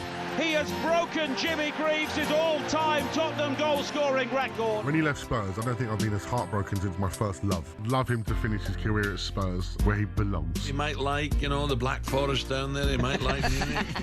He wants to go back and win a trophy. I think that's one thing he'd love to tick off in his career. We all know that Harry's clearly a Tottenham man. I still think there's an exciting way forward for Spurs without Harry Kane. They lost their main man. You're thinking, well, where can we get a front man? Could it be the return of Harry? I loved him. I was so in love with him. And I still am. I love him. Whatever I said, whatever I did, I didn't mean it. This is the perfect song. I want you back. Whatever I said, Harry. Whatever I did, I didn't mean it. You did at the time. I didn't. I never meant it. And I got a shout out to my same old Spurs podcast co-host, Anthony King, aka Gaza, who has always wore his Harry Kane pyjamas, I've called him. He never took them off. Really? He always bless him. Yeah, Gaza backed Harry all the way. Well done. I was just... Well done, Gaza. That's what I like. A bit of loyalty. I'm sensitive. Very, not much loyalty in the media. We just swivel around, go with the flow, go with the tide. I was hurt. And I recognise how good he was for us. And, what's quite interesting here, we've asked you guys as well about the one player you'd have back at your team. Like, for example, Jake said at Arsenal, Vieira. Oof. Yeah, I can see that. You're getting that team. Jack Grealish to Villa. Well, that still might happen. That could happen. Wilco reckons Harry Kane needs to go to Liverpool to break the scoring record. Well, got Isaac. He's up and running again now, isn't he? The injuries are over. It's interesting to see what season he has. Oh, this is massive here. Colin, the Palace fan. I would have Zaha back in a heartbeat. Zaha, okay. That's not who I would have gone for, but okay. What about this one from Ned Kelly, the Celtic fan? The player I would want back at Celtic is the very loyal Henrik Larsson. Oh, he is absolutely adored up there. Not only was he a goal-scoring machine, he turned down Alex Ferguson and a Superman United with big wages to stay at the club, and he loves them ones. Didn't matter, his love for Celtic is all that mattered, and you don't get that loyalty these days. And he was a proper player. I mean, a top player. Yeah, absolutely. Yeah. Okay. So this is really interesting for me, Pardew, and you'll be better to answer it than I was, because, when I think of the late, great Jimmy Greaves, I think of Saints and Greasy. That's the first time as a young man that you would have seen. I saw him on the telly. I thought, he's amazing host. He had so much life in him, didn't he? He was brilliant. Yeah. And I didn't really get to see him play. And the thing is, from those years have gone by, it's not like with my son now who gets to watch R9 Ronaldo because I show him the YouTube clips and matches in full colour. Greavesy, it says here, Jimmy Greaves is head and shoulders above Kane. Yeah. Well, listen, if I talk to people who were my peers and the conversations that when they talk about Jimmy Greaves, just like off the scale, like, world-class player that was so unfortunate not to win a World Cup winners medal. I mean, really unfortunate. He and obviously he didn't really like the fact that he had to pick up his medal without actually contributing. Yeah. That showed you the stature of the man and the belief he had in himself. So, yeah, I mean, I can see that Jimmy Greaves back to Spurs, yeah. So, yeah, that's what... There's a couple of great goals on. You can still see him on YouTube. You see him weaving through. Yeah. Georgie Best like. Well, a few of the older Spurs fans have come back and said about, Spurs guy.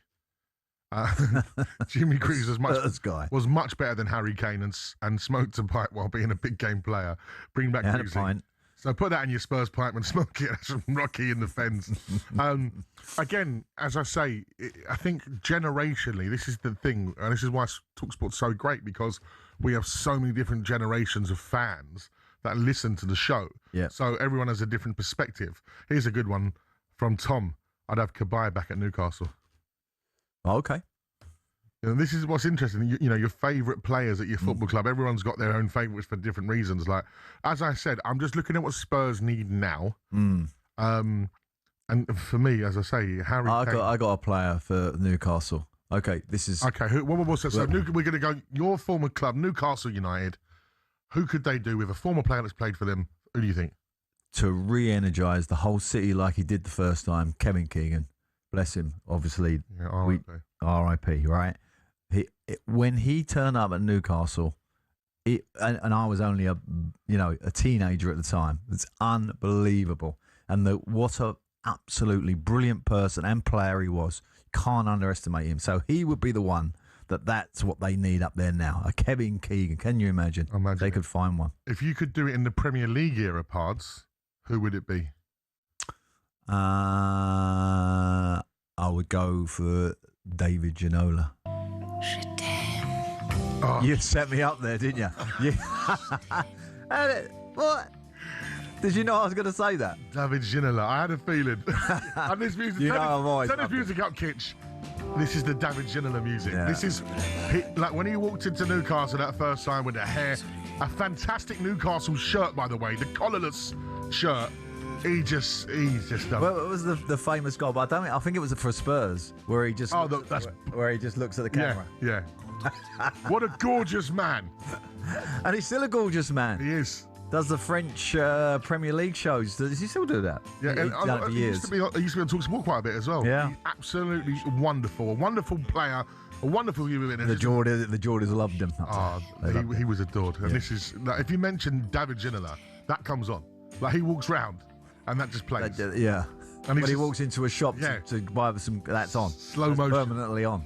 He was just brilliant. Imagine, again, in terms of his Spurs, he won the player of the season in a year that Man United won the treble, and we come about 11th. Like, it's unbelievable.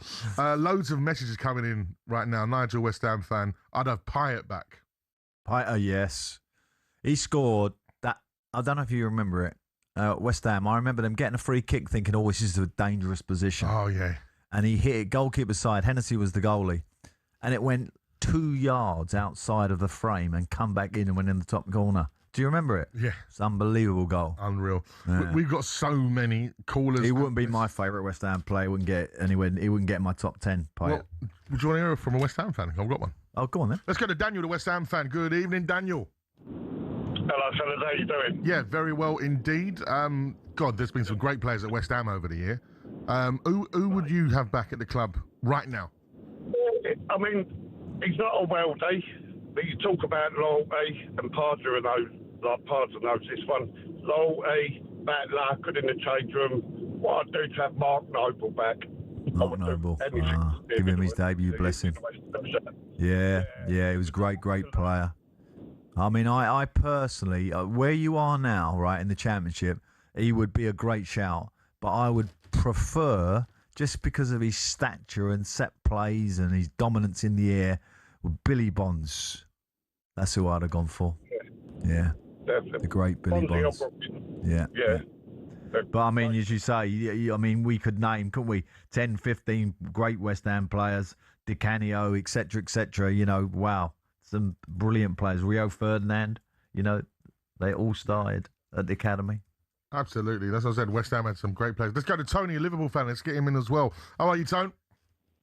I'm good, mate. Tell you what, in terms of Liverpool, they have got an absolute filofax of players they could bring back. Who are you thinking, Tone? I did think of this. What I thought about Schwab. Then I said no. It's got to be Torres. When he came to Liverpool, that first couple of seasons, he was on fire. The goals he was scoring, he had no right to score them goals. I'd have him back. I'd have him back any day. Well, over Ian Rush. Yeah, I mean, I remember I grew up watching Rush, Dalglish, and all that, but Torres was special. Okay. He scored goals that no one else would think about. Like, I seen one goal, I think it was against Sheffield Wednesday. He hit it from like the corner of the box, and then like, wow, Blackburn it was, sorry, and you just think, wow, how's he done that? Yeah, it was amazing, really, because he obviously scores the winner for Chelsea in the Champions League final, doesn't he? Is it the third goal or the second on the breakaway? But his time. No, that was in the semi-final. But his time at Chelsea was like, what happened to him? I know. At Liverpool, he was unbelievable. He was on fire, wasn't he? Yeah. Thanks, Tony. So many messages coming in on 03717 223344. I got one for Reading. Right. Ooh. So when I was at Reading, manager, I was only like, what was I, about 37, okay? And I didn't really have a great history of Reading players. I was like, oh, you know, so I'm obviously trying to, you know, connect with the fans, you know, et cetera. And everybody kept saying to me about Robin Friday, this player they had. Like, he only had a small time in the game. And I see him come up on YouTube or something this week. He was trending like the greatest player no one ever heard about, right? But I had, because everybody at Reading knows Robin Friday. And he was like a George Best kind of drinking out, socialising, not being the perfect pro, let's put it that way. Yeah. But, had that, like the Ginola kind of abilities, and he missed, he's meant to cue that in there. Oh, yeah, the Ginola. Hey! Too late. Do you know what I'm back at Reading? Go on. Phil Parkinson. Parky.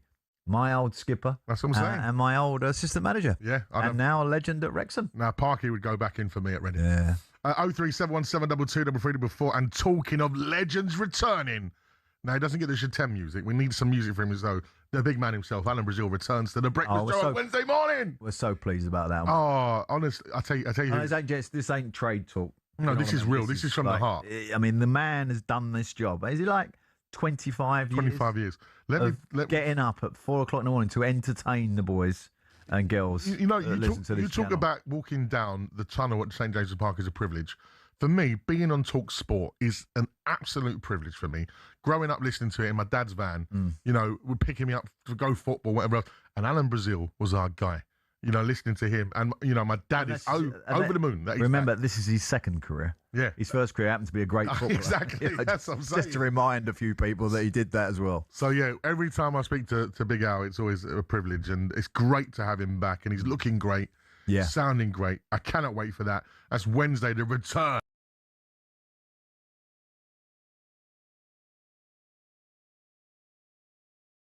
Gone to the back burner. That one. Good. He's looking after himself, and sometimes you look after yourself in life. Your body comes first. You're listening to The Final Word on talkSPORT with Sky Vegas. All your favourite games, all in one place. 18 plus gamblerware.org.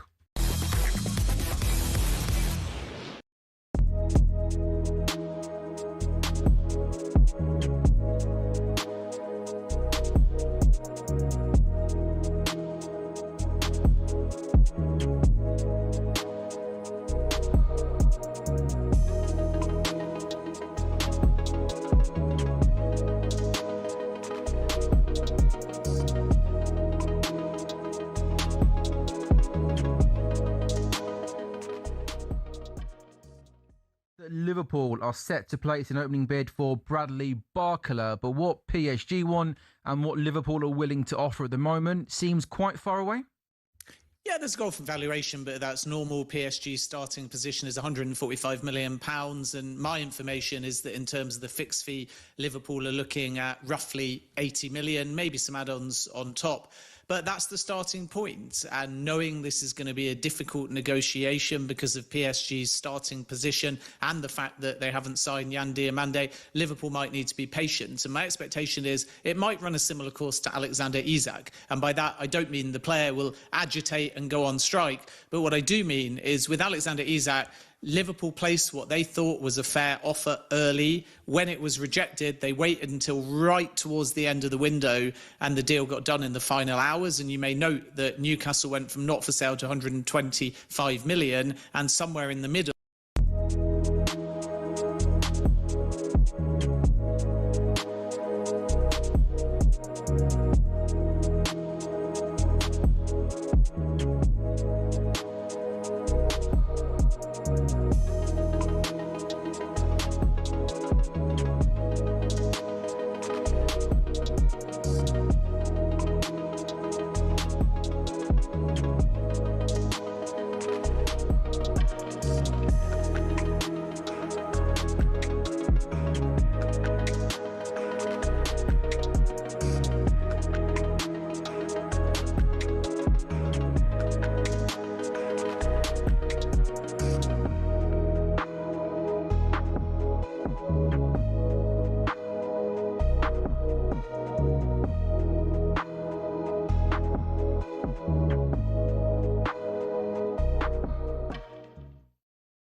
listening to the Final Word phone in here on talkSPORT with me, Majestic, and, well, he's probably going to find David Ginola.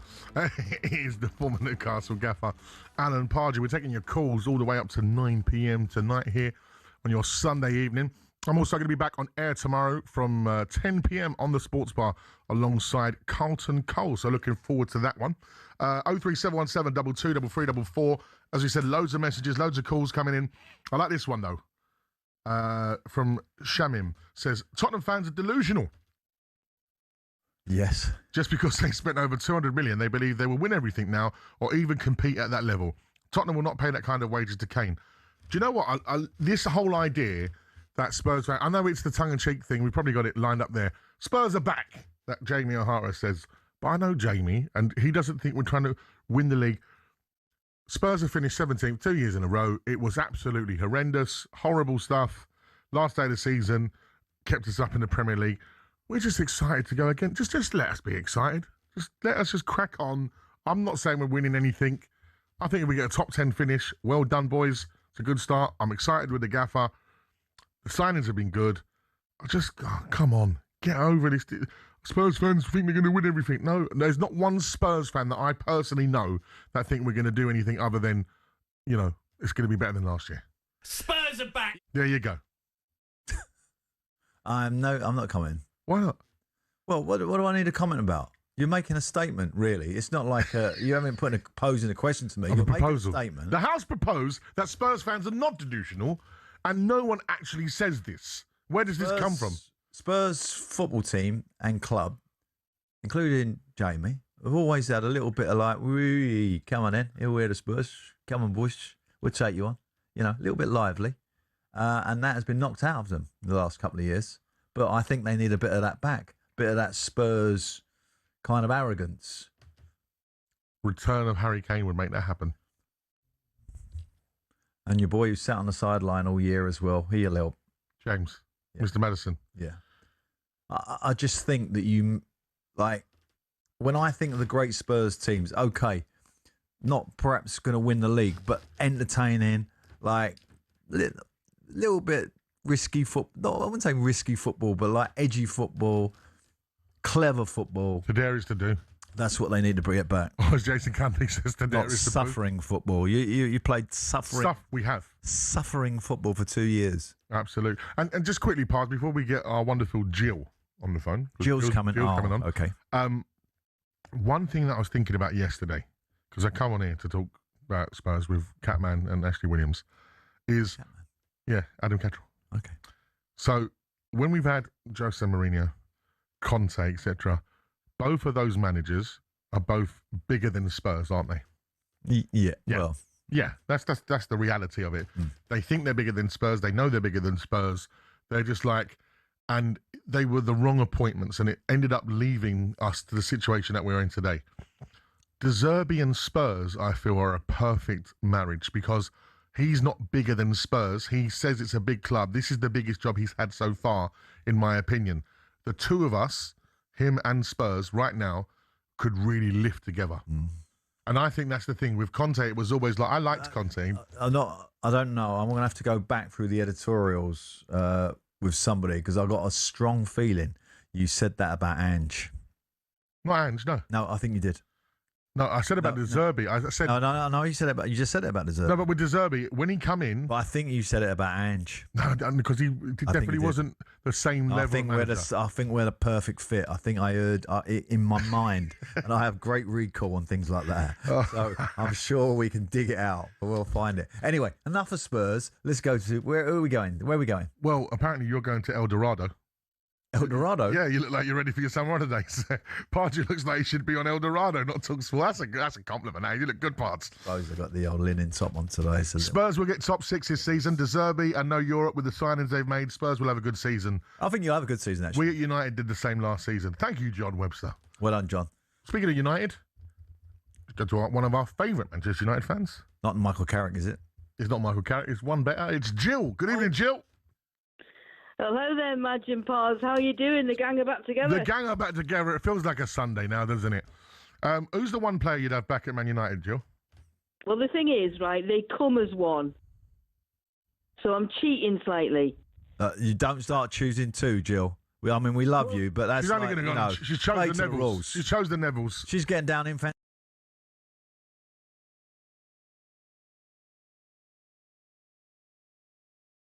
One. You only have one. No, we're not having it.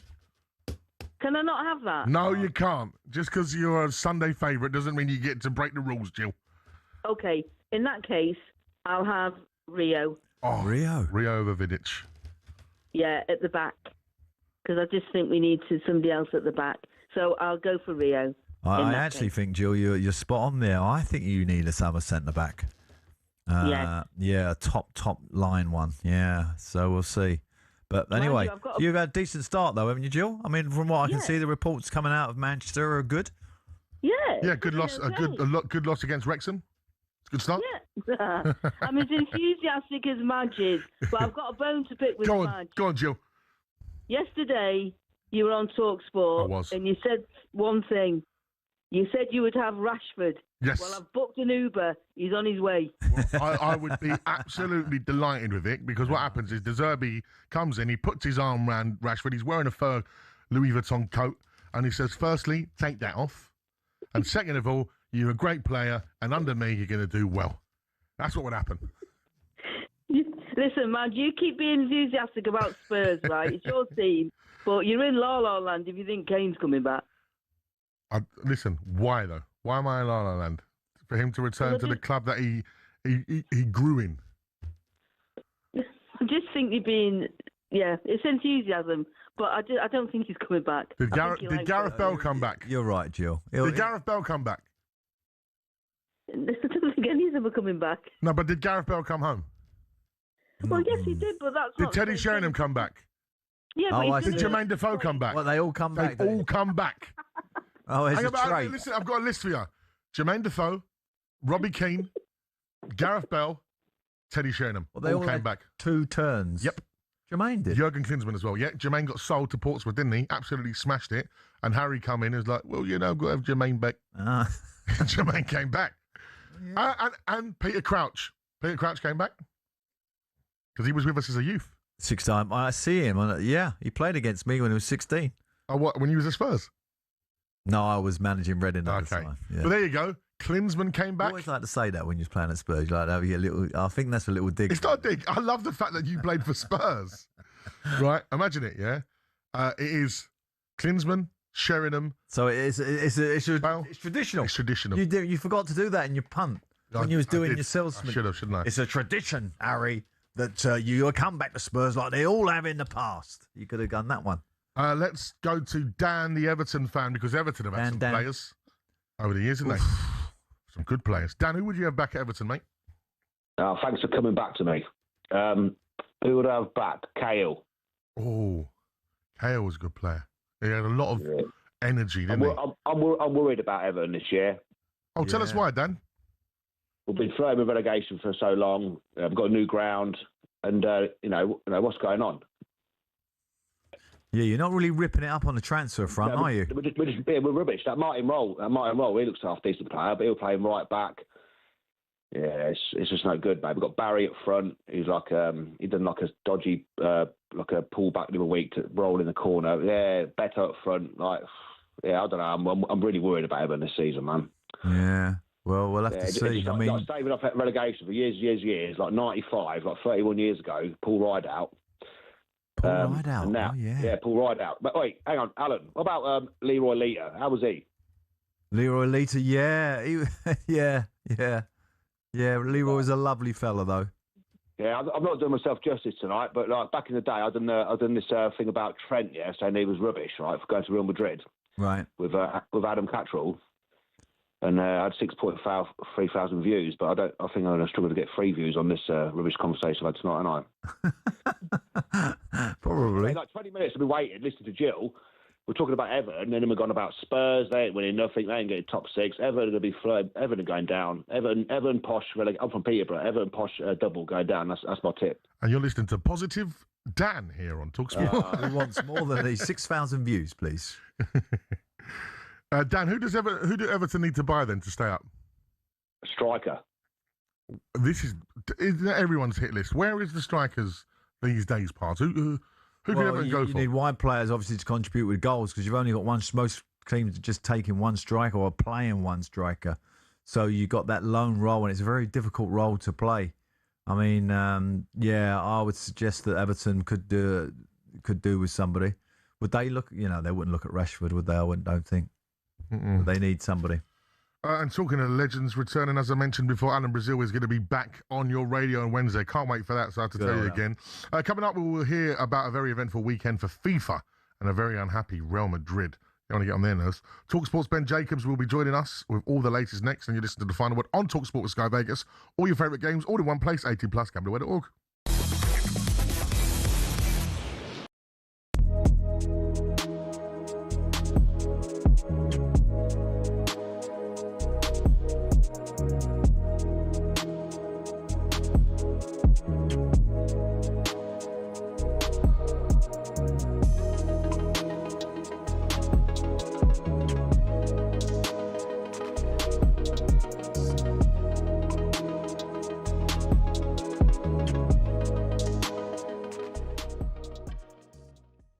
Noticed that on social media, Curtis Jones liked the posts where Inter Milan announced Stones as a player.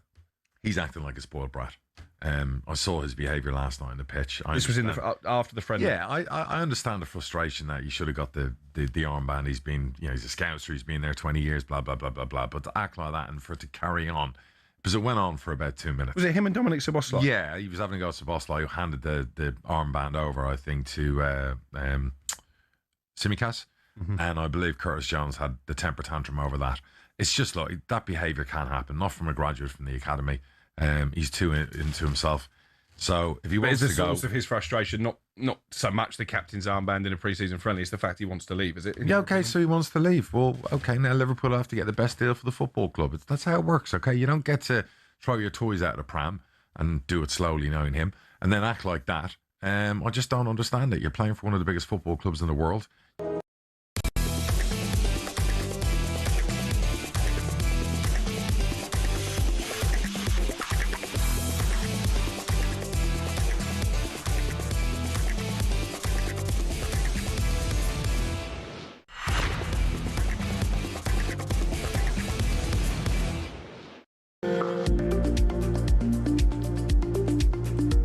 Listen to The Final Word phone in here on talkSPORT with me, Majestic, and Premier League gaffer Alan Pardew. So many messages coming in. Don't forget, if you just joined us, we're asking you right now if you could take back one player that's played for your club, even if it was 2 games, 3 games, as long as they've played for your club, who would it be? We've had people saying Grealish to Villa, Vieira to Arsenal, Cahill to Everton. Someone said Robbie Keane to Spurs. Yeah, say that. He's doing a good job managing now at the moment, isn't he? Yeah, really well. Yeah, had a good year last year, for sure. Absolutely. So, yeah, who would that be? Do let us know on 03717 222344. Right, it is now time for us to have a look at the world of football because so much is going on.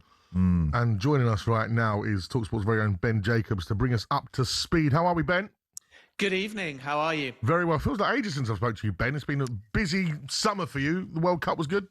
I've been in a FIFA-related bunker in particular, trying to establish the future of Gianni Infantino. But the World Cup for me, fantastic. Following the US men's national team on the West Coast, I even got a little bit of a tan. Oh, that's good stuff. Let's bring me up to speed on this Infantino situation because it's even to the point now that the PM is getting involved and saying that he's not the man for the job. This is really sort of front page news now. Yeah, front and back page news. So Gianni Infantino currently is assessing his position and there's not many routes out, but it's kind of a vote counting process. And Infantino has some support in a divided Asia. Of course, we know he's locked down CAF as well. And yet UEFA and CONCACAF in particular are currently against him. And UEFA are pushing for an immediate change. It can take a number of courses. One is Infantino stands down, the cleanest kind of exit. And many on his leadership team would prefer that to be the case. But Infantino's not the kind of character just to quit. And at the moment, he doesn't have a rival for the next FIFA presidential election. The feeling is that Victor Montagliani, the CONCACAF president, is the most viable name. And maybe it's telling, therefore, that CONCACAF sided with UEFA. And if there's a block vote there come the election, that's 96 votes. And the magic number of a majority is 106. So there's only a 10 difference. And yet I would imagine the CONCACAF president is also doing the maths and working out whether this CONCACAF UEFA unity would translate to the voting process if he stands. Because if he does so, he in all likelihood would be surrendering the ability to be part of CONCACAF re-election, which is also in 2027. So it's complicated because these statements are powerful, but we've seen a few federations break ranks. The AFC statement appeared to align with UEFA. Qatar came out and said they were pro-Infantino, and others have followed. Another option is a vote of no confidence, or a softer version of that, as we revealed on talkSPORT, is that the UEFA federations in particular that have already given written endorsements to Gianni Infantino revoke them, showing him that he doesn't have the vote. So at the moment, there's a lot of politics taking place behind the scenes, but there's a big push from those in FIFA's leadership, from those on the FIFA Council, from those in CONCACAF, and from those in UEFA, all to try and force Gianni Infantino out. Yeah. I mean, I just want to go back to the level of where he is, I think, in the public perception, not just here in England, because I sense that particularly the English media are definitely on his case. And are really pushing it, and hence why the Prime Minister's getting questions, etc., etc. But I would think that, you know, if you go across Europe, I should think that feeling is very much the same in the streets. I'm interested in what you're thinking about, you know, in the USA with the World Cup being such a success, etc., etc. Where do you think he stands there in the public perception? Is he like, oh, it's been a great tournament, he done great, he's, you know, him and Trump, it pulled it off? Or is it like, wow, how irritating, and, you know, bending the rules over the inclusion of a player who's been banned, etc., the Ronaldo decision, etc., etc., etc. All those nuances that really irritate us as football fans in this country. Where do you think he sits in the public perception? Good question. Outside of Europe, let's put it that way. Well, I think Gianni Infantino thinks the World Cup was a success. He's got attendances that back it up and revenue as well. But of course, you can debate things like the ticket prices, Omar Artan being denied the chance to enter the country due to a visa. Nobody's explained exactly why, other than, according to White House sources, because he was talking to bad people. But there's been zero foundation or evidence to prove that. You've got the Balogun red card that was suspended, the president's relationship with the US president, and in addition to that, the FIFA Peace Prize before the tournament, Cristiano Ronaldo's own suspended ban that allowed him to play in the first two games of the World Cup, the hugely inflated ticket prices, which beg a whole different debate, because yet stadiums are full, so you can part justify it, but does it ostracize the everyday football fan, the travelling football fan? And these prices have to allow every football fan the chance to come and follow their team. So just because you can account for every single seat, it doesn't mean it's the right demographic, because every football fan, if this is an expanded World Cup, a unified World Cup, and ultimately the global game is open to all, then somebody travelling long distances from Australia, someone at a first World Cup from Cape Verde, should be able to afford a World Cup. And as a consequence, Infantino's had a lot of criticisms in terms of being too political and also ultimately greedy. And yet money can talk, right? And there's a lot of federations that just want the highest possible number given to them, and then they're quite prepared to vote for Gianni Infantino. In terms of what he thinks, he's always been able to ignore UEFA as a kind of vocal minority, because they only hold 55 votes, and England or Germany, the vote is no bigger than any other federation, 211 members, one vote per federation. And that's always meant that if you get the majority, you're going to win things. And this is why in the last half an hour, Gianni Infantino, not reading the room, has posted a completely tone-deaf, in my opinion, video of the World Cup with all of the stats that I've just mentioned, saying it's a success and ending, I quote, by saying the official happiness provider to humanity is FIFA's tagline. So he's trying to plough through here on the optics of the World Cup without realising that behind the scenes, whether he likes it or not, there's growing tensions and there's a growing unity to try and force him out even before the next FIFA election next year. It's funny. It seems like his mate Big Don is rubbing off on him because it sounds like something Mr. Trump would do. Which brings me nicely onto our next piece because we're talking fake news. And, of course, the inventor of that phrase is Mr. Donald Trump himself. Let's talk about this and Real Madrid and Rock Nation Sports being a bit unhappy, Ben, with the potential Vinicius Jr. rumours that were circulating over the last few weeks. Can you tell us more on that and what's Real Madrid's stance? Because they're not happy, are they?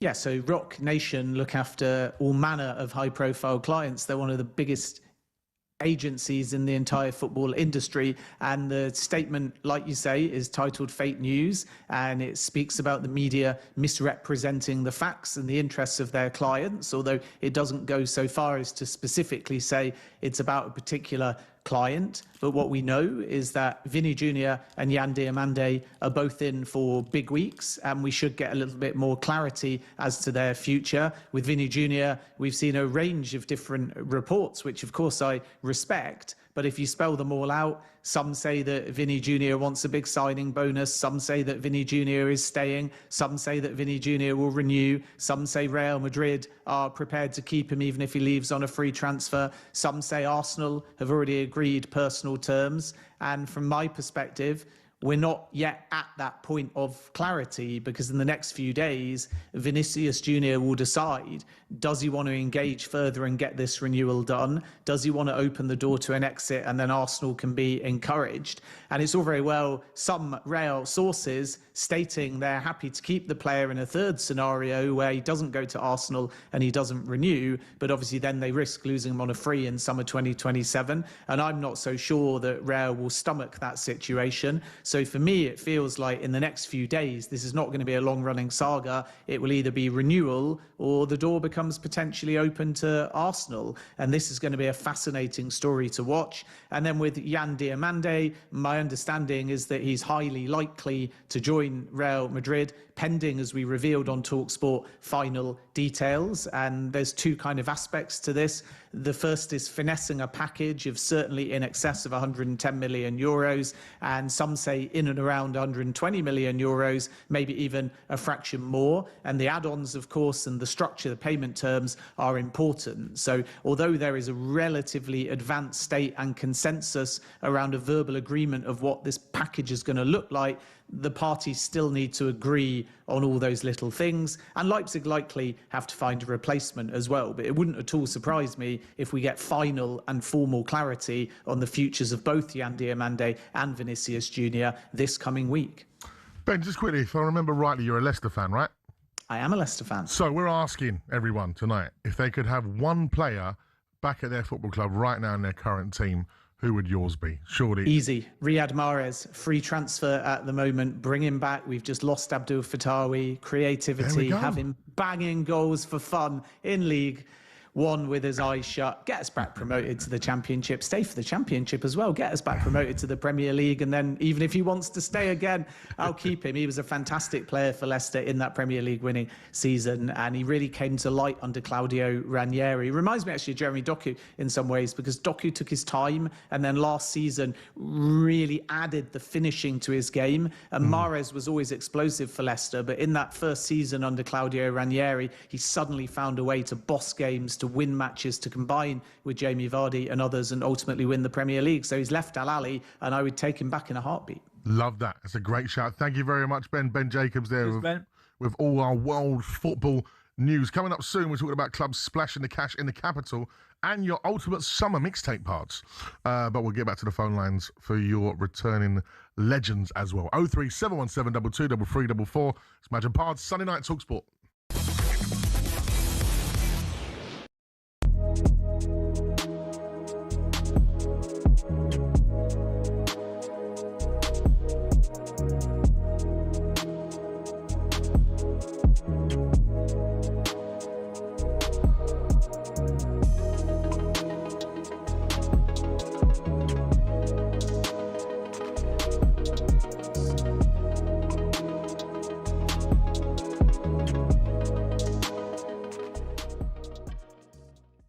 I mean, I wake up every morning now feeling so lucky that Unai Emery's still there. Yeah. Because people laugh about these FSR, whatever they're called, financial fair play rules. They're a joke.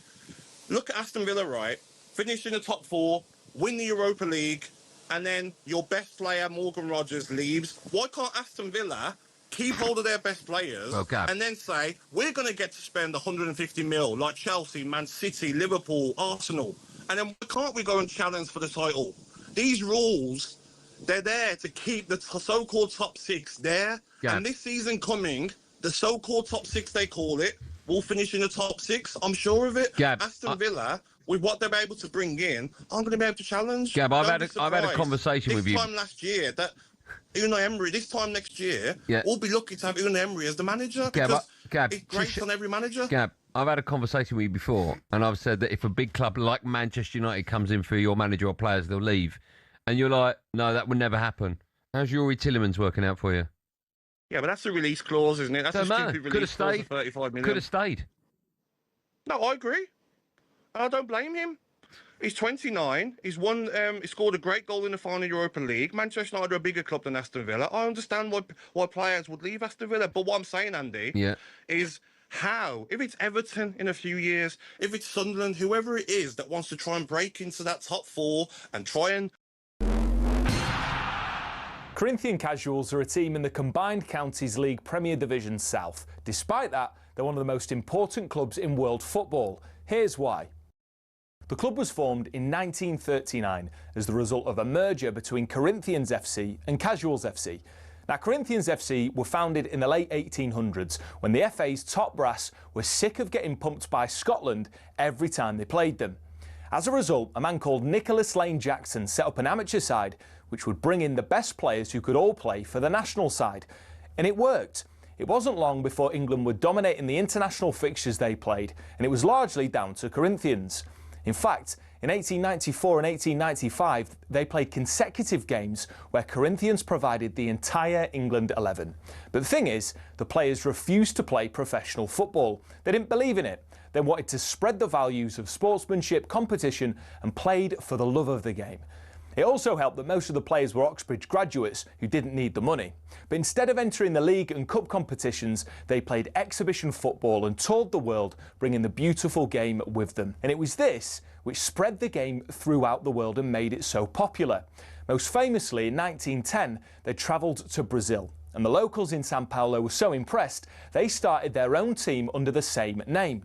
Yes, the same Corinthians who won the FIFA Club World Cup in 2021, one of the biggest football teams in Brazil.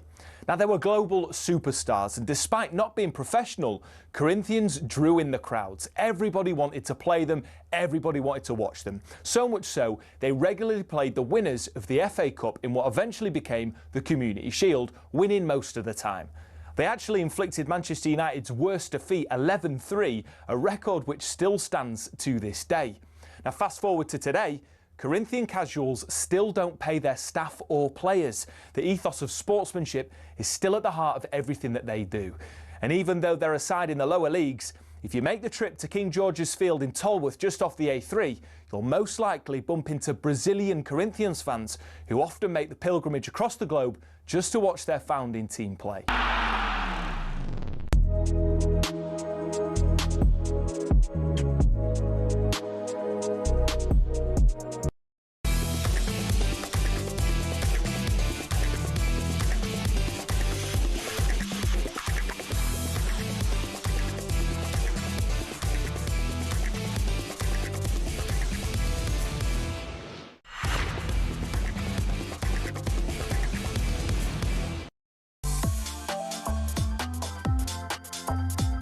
Hello and welcome to the final word with me, Majestic, alongside legendary football gaffer and now golfer, Alan Pardew. Thank you for all calls so far, and the phone lines are still open for you to discuss which one club legend you would bring back to your club. Later, we'll be discussing Capital Club splashing the cash and why high-profile Premier League sides are picking up older players. That's right, the olders are back in.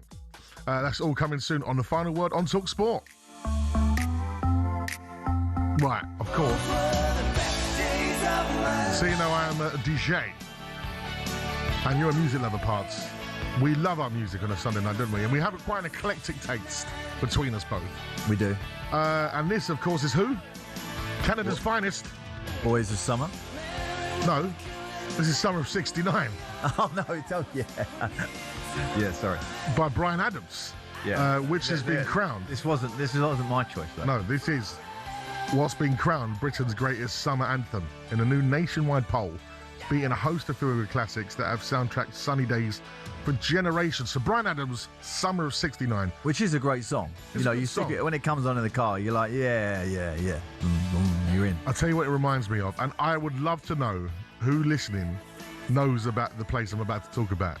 Go on. There was a nightclub in Enfield, where I'm from, called Eros Nightclub. It was on the A10 in Enfield. Eros? Sounds like a dancing club. It was a dancing club. Oh. But on a Monday night was the student night. And these are the kind of records they'd play. And it was like, someone's did you have to try and dance to this? Oh, yeah, they'd all come up as like, it's coming up tonight. Someone's in a bath full of beans. £1 for a WKD. Even though it's in Enfield, that's how the DJ sounded. But yeah, I wonder if anyone listening went to Monday Night Eros and you'd hear records like this, Summer of '69.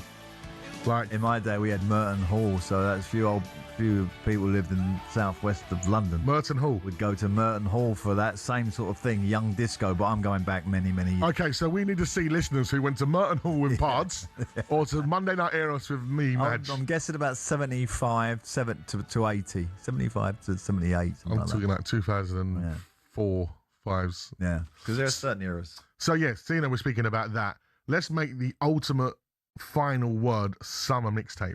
Okay. Our favourite summer tracks. Are we're gonna sell it online?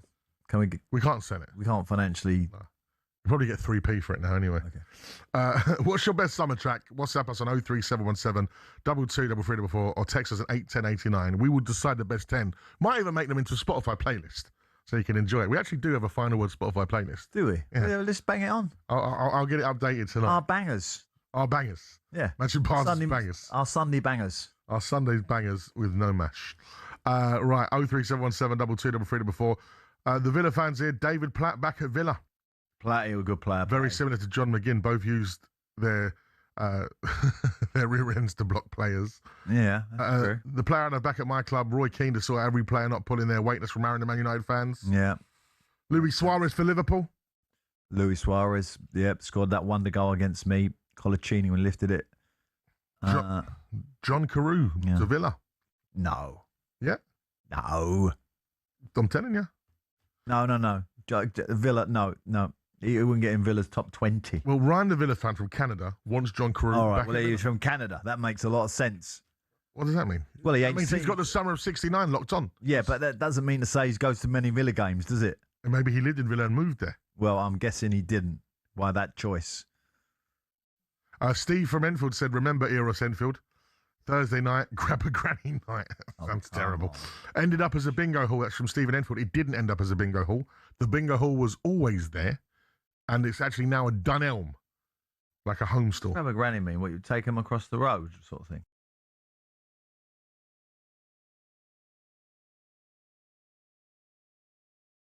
Moving on swiftly from there, let's give us your summer tracks. Give us your favourite summer tracks, and we're going to go to the phone lines now because Ollie, the West Brom fan, joins us. How are you, Ollie? How we doing, Madge? Yeah, very Hi, well, Ollie. my friend. Listen, there's been some players at West Brom over the years. Who would you have back? Oh, Cyril Regis. Ledge.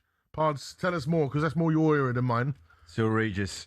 I played against Cyril when he was non-league, right? He was just like ridiculous. He was, you can imagine putting Cyril Regis in non-league. Anyway, he went to West Brom and ripped it up. Brian Robson, that team, wasn't it, Ollie? It was, and he was a powerhouse of a striker. Actually, it wasn't that big, Cyril. Like when you see his goals, like he was one of those strikers that could jump 7'8", and he was I'll pitch him about 6 foot, but he was powerful, quick. He was magnificent. Yeah. You had Laurie Cunningham, you had Derek Seifel. You had Remy Moses. Moses, yeah. Yeah. That was the two midfielders, wasn't it? Brian Robson and Remy. They played together. Is that right? That was fantastic. I'm 53, like, you know, I was a very young boy when I saw them come together, like, you know. And I wanted to be, as a little boy, I wanted to be Cyril Regis. I wanted to be Cyril Regis. Yeah. And still to this day, he's my hero. I love West Brom. I like you as West Brom manager, Alan, actually. It was a difficult time I had there. Very difficult group of players, actually. It was very difficult. But I enjoyed my time there, and the people were brilliant to me. But you're right, and Cyril was there. And, you know, he was very supportive and, you know, lost him now, bless him. But he was a legend, absolute legend. Thank you very much, Ollie. Let's go to Steve, who is a Pompey fan. Good evening, Steve. Good evening, gents. Yeah, thanks for letting me get on. No, thank you for joining us. There was a couple of players at Portsmouth, but one that stuck to mind for me was Robert Prozanetti. He was a character off the field, but wow, one of the best players I've ever seen down Fratton Park. He could win a game on his own. Yeah, what year would that have been, roughly? I think it was early 90s he was down there, mid-90s. Mid-90s, yeah, okay. That wasn't under Harry, was it, or was it? I think it was under Harry, and then I can't remember the other manager that was down there at the time that brought him in, but it was absolutely outstanding. I mean, they've had some brilliant players down there, like Paul Merson single-handedly won the championship for Portsmouth. Lassana Diarra. You had Diarra, didn't you? Wow, yeah. But Merce was on fire, wasn't he? That was a great period for Paul Merson. He called it, you know, after his exploits at Arsenal, where he was absolutely brilliant. He went there and did it all again. It was superb. Absolutely outstanding. Won that league single-handedly, but Prozanetti, he was just a different player altogether. Yeah, I think good shout. In that time, it was Tony Pulis there, and then he left, and then someone else came in at that time. Oh, I'm not sure, to be honest. Yeah, I think that's who was the manager at the time. I think it was about 2000, 2001 is when he was at the club. Okay. So, yeah, it's a great shout. Thank you very much, Steve, the Pompey fan. So many people getting involved in all different things that we're doing. We're throwing it all. We've got the legends. We've got the music. We've got venues in your area and mine. I like this. Here we go. Madge, Eros Monday Nights was 70s night. Lionel Vinyl was the host. Merv in Enfield. Thank you to Merv. Lionel Vinyl. Yeah, Lionel Vinyl. What, is that a DJ? Yeah. That's a brilliant name. Evening, I went to Merton Hall around that time. Oh. Do you remember Wild Waltz Brown, who was the DJ?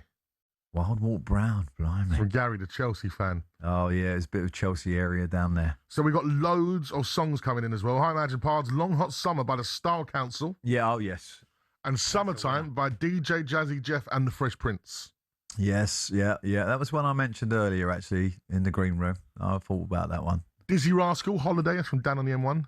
Yeah. Big tune. Yeah. My friend actually sings on the chorus of that. Madonna, Holiday. That's a good one. It's another good one. Day We Caught the Train, Ocean Colour Scene. Ultimate summer song. Can't remember that one. Well, we'll have to get that on because it's a great song. I'm not sure if you remember it or not. Best summer song is Summer Breeze by the Eiley Brothers. Summer Breeze. Go on, Pards. That's a great song. That's a great song. We've got so many good messages coming in. Here Comes the Summer from the Undertones. Here Comes the Summer, yeah. Liverpool. Imagine Alan Hansen coming back to Liverpool, partnering Virgil van Dijk. Hansen and Well, Van Dijk from 2 years ago, not last year's Van Dijk. Yeah. That would be a problem. Him and Hansen, I think there might be a clash of egos there, actually. Might not get on. Do you understand my point? You need to gel with Alan, the pairing. You're not jogging to get your men. Yeah. Run back. Yeah. Listen, you're dreadful. You're bad. Absolutely diabolical. Virgil, no way. That's how it would go. That's exactly how it'd go. And I'd go straight back to the golf course, I should think. Oh, this is a good one. Players that have back right now. Prime Dele Alli at Tottenham. Absolute legend and missed enormously. That's from Fat Cat. Dele was good. Oh, where did that Dele go? That was a shame about Such Dele. a shame. Yeah. Walking on Sunshine. Great song. And this is a good one because it's from the music genre that I sort of birthed from. Is Body Groove by the Architects. Never heard of it. Yes, you have. Body Groove? Right, okay. So Architects Body Groove needs to come on soon. Because Pards has definitely heard of it. 03717 223344. We want your ultimate summer tracks. We want your legends back at your clubs. It's all going on. But next we're going to be talking about capital clubs splashing the cash on the Final Word on talkSPORT. And you listen to the Final Word on talkSPORT with Sky Vegas. Hey, Vegas. It all starts with a spin. 18 plus, gamblerware.org.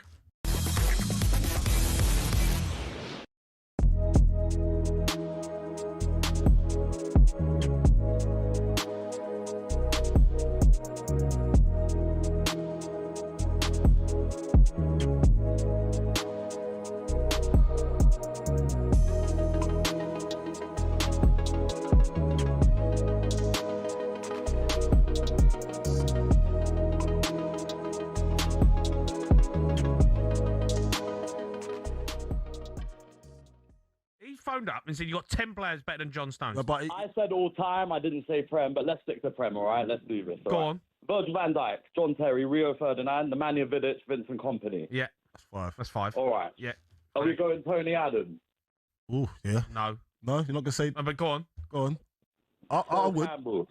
I'd do Sol Campbell, defo. And I'm a Tottenham Sol fan, so Campbell, Sol come Campbell on. out. Come on, Jamie. Keep going. I'm going Sol Campbell. Yeah. Oh. Gary Pallister. Carvalho. Mate, come on. Carvalho. Don't help him. Why are you helping him? Carvalho's not better than John Stones. Carvalho. Ricardo Carvalho. Jamie, hear me give out. me a break, man. On his day, prime for prime, one game for a final, Ledley King. Yeah, Ledley King. What, you telling me Ledley King? Oh, come on, Jamie. Listen, Jamie, not the career, but for one game in his prime. I watched John Stones playing the Champions League final. I know he was unbelievable. He was unbelievable. So don't. Let's, I hear it, but like, you know come what on. I think, yeah? I heard. You can't be Rory putting and Ledley Addy King earlier. above John Stones. He's won 6 Premier League titles. Phil Jagielka, mate. Phil Jagielka. Holy shut up, mate. Come on. I mean, mate, Jamie. Julian Lescott. I would go as far as to say if Jan Vertonghen and Alderweireld played in that City team, they might have won the same honours. Gary Cahill.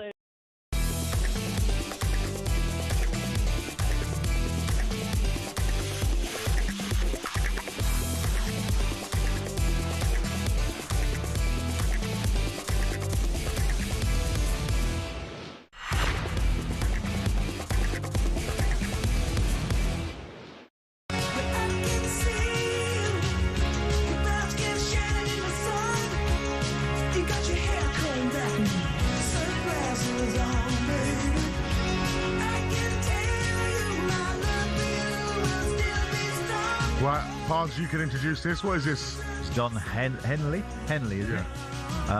Boys of Summer. This is my favourite summer track. What, would you have been in your early 20s when this come out?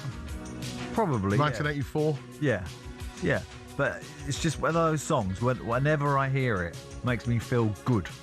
Yeah, it makes me feel, come on, we're ready for the summer. Get in the gym, get a few weights going. Get your budgie smugglers out. Did you have the blazer with the big shoulder pads? Yeah. And did that click? And I've still got 'em. Oh, yeah? Yeah. We've got to have an 80s day one day. I've actually got a couple of suits where I've taken the shoulder pads out. Yeah, they'll come back. It all comes back in. It does. It all does. comes back round. To be fair, you know, my daughter wears one of my jackets because it's like because the girl look is like the sort of big shoulders and the looks cool. Yeah, takes it in. Well, it is like the 20-25 year cycle of fashion because now I see some of the youngsters in Ibiza wearing Von Dutch hats. Do you remember Von Dutch? I have got a confession to make, right? What's the confession? You know, like sometimes you just get a bit carried away when you're shopping. Yeah. Right? I went shopping in this trendy shop, and there was these like really lovely beige sort of cashmere trousers, right? And I went, wow, they're really nice. Let me try them on. When I tried them on, they were giant flares, right? But you know, I was feeling good. I think Don Henley would be playing. It was playing. I thought to myself, I'm going to get away with these. Like, I'm definitely going to get away with them. Have I worn them? Ask me if I've worn them. Yeah, no. I ain't worn them. They're still in the cupboard. I've done that. I bought like Larry's shirts. You're like, I can look good in that. Yeah. Right, London clubs. I'm going to get tapered anyway, by the way. Anyone knows a good tailor, please tell me. Right, London clubs are splashing the cash. Is London a more desirable destination for footballers is the question now, Pards. Let's now look at the money already being spent in the Premier League, and it's London clubs that are splashing the cash at the moment.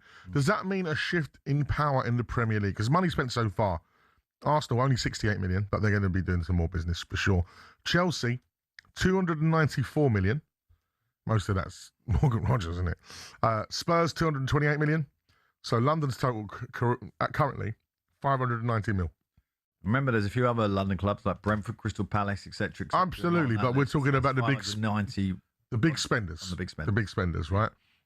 Manchester City, because the way this has obviously been done by producer Ross is the apparent big six. Let's not get into that, but the apparent big six, I'm going to give the asterisk there. Man City, 150 million. Liverpool, 89 million. And Manchester United, 83 million. That is a net total of 322 million. So 590 million versus 322 million. Is London the more desirable place for footballers to be? Well, let's go back to Andy Burnham, who's now got number 10 up in the north. He has, right, to try and kind of spread. But you're never gonna be able to spread the wealth because London's always been the capital. It's always going to generate more money. It just does. Can I just say, while you mentioned Andy Burnham, do you know comedian Russell Kane? Yes, I do. Very funny man, top guy, lovely fella, and actually somebody I have gone to watch live a few times. Very funny, isn't he? Brilliant. Right? Russell Kane's impression of Andy Burnham is hilarious. Is it? You can't go online and check it out. Okay. He's like, I don't like VIPs because I'm like you guys. I want to be out there in the honestly, he nails it. It's so funny. Well, I urge people to go and see Russell Kane. Yeah, well, it's the early days of his tenure. There'll be plenty of impersonators. But this one is very funny. Go on. Sorry, Pod. Sorry. But anyway, I'm going to go back because London's always been the capital, and obviously here. With the airport access and the international money comes here first before it gets spread around a little bit. So the big clubs here traditionally have always probably been able to compete with anything in the north. The success, though, of the teams in the north is far outweighs London's success, particularly Man United and Liverpool, right? And now Man City, of course. So... And the way it's structured, the way the football is structured now, with the TV money being the biggest portion of your income, rather than the stadium income, which is now beginning to get really, really more important. Hence why Man United want to build a new stadium. Hence why Liverpool built the 2 new stands, etc., etc. Man City Stadium, etc. So and Spurs Stadium. But I think this doesn't really. This isn't really going to be relevant, I don't think, until we get to the end of the window and we see this again. So I'd like to come back to this. But as it stands at the moment, the early movers, particularly Spurs, who were very, very early, and Chelsea have gone early, it'll be interesting to see what those figures line up. I would be guessing, if I'm guessing, right, if we keep look at this again, Ross, when the window shuts, I think this will be pretty even, actually, at the end. So you reckon people just gone a bit early? Yeah, but I do, and from last year, I wanted the Premier League title back in London, and it's back in London. So, we hold it down here for this period with the Arsenal, and they've got a firm grip on it from what I can see at the moment, and we'll see how it all unfolds. Absolutely. I'm going to get to your calls in a moment's time. Loads of people coming in with the messages about the music as well. Someone mentioned this one and they said probably only Madge will know this one. Umboza, Sunshine. It was, I remember that tune. It sampled Bambaleo, I believe. I'm sure it did. Bambaleo. If that's correct, whoever messaged that, I can't see a name on there. A legend in their prime I'd have back at Arsenal right now is Andrew Cole. Yes. As he was back then, or Andy Cole back then. Yeah. That's from Stephen Bromley. Let's go to the phone lines, because Tony, the QPR fan, is waiting to jump on. How are we, Tone? All right, mate. Yeah, very well indeed. Let's talk about who you'd have back at QPR, if you could. Rodney Marsh. Rodney Marsh. We had a good team then. He was a terrific player, wasn't he, Rodney Marsh? Oh, great, yeah. And he was he was sort of before Glenn Hoddle. There was Rodney Marsh. That's the best tribute I could pay to Rodney Marsh. Yeah, I haven't heard about him lately. Is he still about? Yes, I think he's still Well, he good. went to America, yeah. I think. Yeah, no, he's still good. Yeah, and good. He and you got a good result the other day, by the way. You beat Bromley 7-0. I see. Oh, I don't know. They want to wake up anyway. The last 2 or 3 seasons have been rubbish. Well, I think I see a stat about QPR which isn't good. I think they haven't finished above 9th place in the Championship for about 9 seasons, which is just not right. QPR should be a club that is in the Premier League, in my opinion. But that's another story. I don't see him much now because I live up north now. Okay, but that's a good shout. That's a very good shout. Thank you very much, Tony. Great shout, Rodney Marsh. Let's go to Andy, the Swansea fan who joins us. How are we, Andy? Very well, thank you. Good evening to you guys. Good evening. You're welcome to the show, sir. Who are you thinking bringing back to Swansea, mate? Well, this guy, maybe not the greatest of all the people you're saying, but the influence he had on Swansea and the Championship was amazing. A guy called Lee Trundle. Of course. Lee Trundle. Yeah, I mean, the amount of sort of clips they used to show of him doing all this stuff with the football was amazing. The amount of people that would just go to the old vets to watch Lee Trundle do something so out of the ordinary. His influence on that league and our club was probably second to none. I mean, he had his own clothing label. I mean, not every Sunday, LT10 it was known as, but virtually every other Sunday he was on the big soccer programme, I forget what it's called now, on Sky on a Sunday morning. He was on it. I mean, just an amazing character that had such an influence on the football club. Probably very few people have done that since. Yeah, and he was a player who could carry the ball. There's not many strikers who can take 2-3 players on. Do you know what I mean? From deep. Yeah. He'd pick it up deep and run at a defence, and then he would get normal striker goals, but he would get unusual goals. He had so much talent, really great talent. Yeah. No, good shout. I'm sure he's still playing. They used to show on the preview of him juggling the ball on his head and on his neck, and then turning one way and on his other shoulder, and he did that in a match, and he'd do it quite often, you know. Yeah. Oh, he was a real showman. Yeah, he was a real showman. Yeah, brilliant. Lee Trundle. Yeah, brilliant stuff. I'm sure this is the thing. That's why his name rung such a bell. Like he was still playing when he was in 48. Even if it was lower league, he was still up and doing his thing. I had to do a little piece for one of my ex-players who played forever, Jamie Curriton. I mean, Jamie. And many Reading fans would have Jamie Curriton back, I bet, as their all-time player. Because he could nick a goal, Jamie. Oh, it's all feel good tonight. It's our favourite tunes, our favourite players. Yeah. It's all the faves. 03717 22 Coming up next, we're going to talk about the importance of old heads in the dressing room and go through your favourite summer songs for our mixtape. It's the final word on talkSPORT.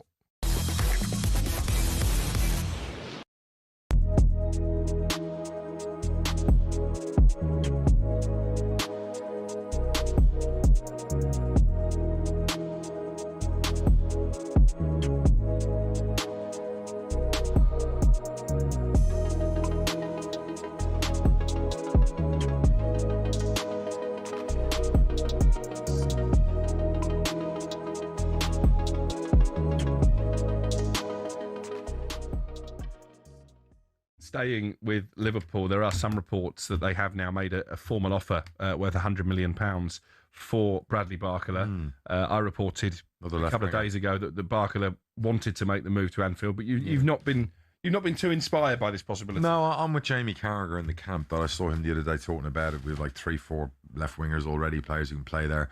We need to fill the void by Salah. Frimpong was meant to help with that, but we know he's got medical injury issues last year and not quite what we like to see out wide right when he did play. We need a right winger. It's concerning. And we're going out and we're getting another pacey player who plays on the left majority of the time. So unless Rio's going to get put on the right, square pegs, round holes, all that kind of thing. I don't know. I don't love it because of the money.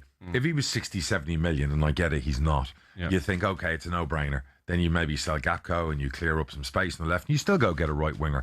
But Liverpool right now are playing with one centre-back and the other centre-back on one leg. So, they've got issues. McAllister's going to come back. He was a shadow of himself last year. They need some help in central midfield. Potentially need a right-back because really we haven't got a right-back. Frimpong's obviously going to play in Joe there, Gomez is now going to miss the start of the season. Yeah, that's Joe Gomez. God bless him. He could have been a world-class defender, but obviously injuries have stopped that. So Liverpool have got a lot of holes to fill. So, and you got to start a right wing to fill Mo Salah's, departure. So it does concern me that we're going down this rabbit hole where we might end up paying, I don't know, like the Weirds money, you overpay, and then there's...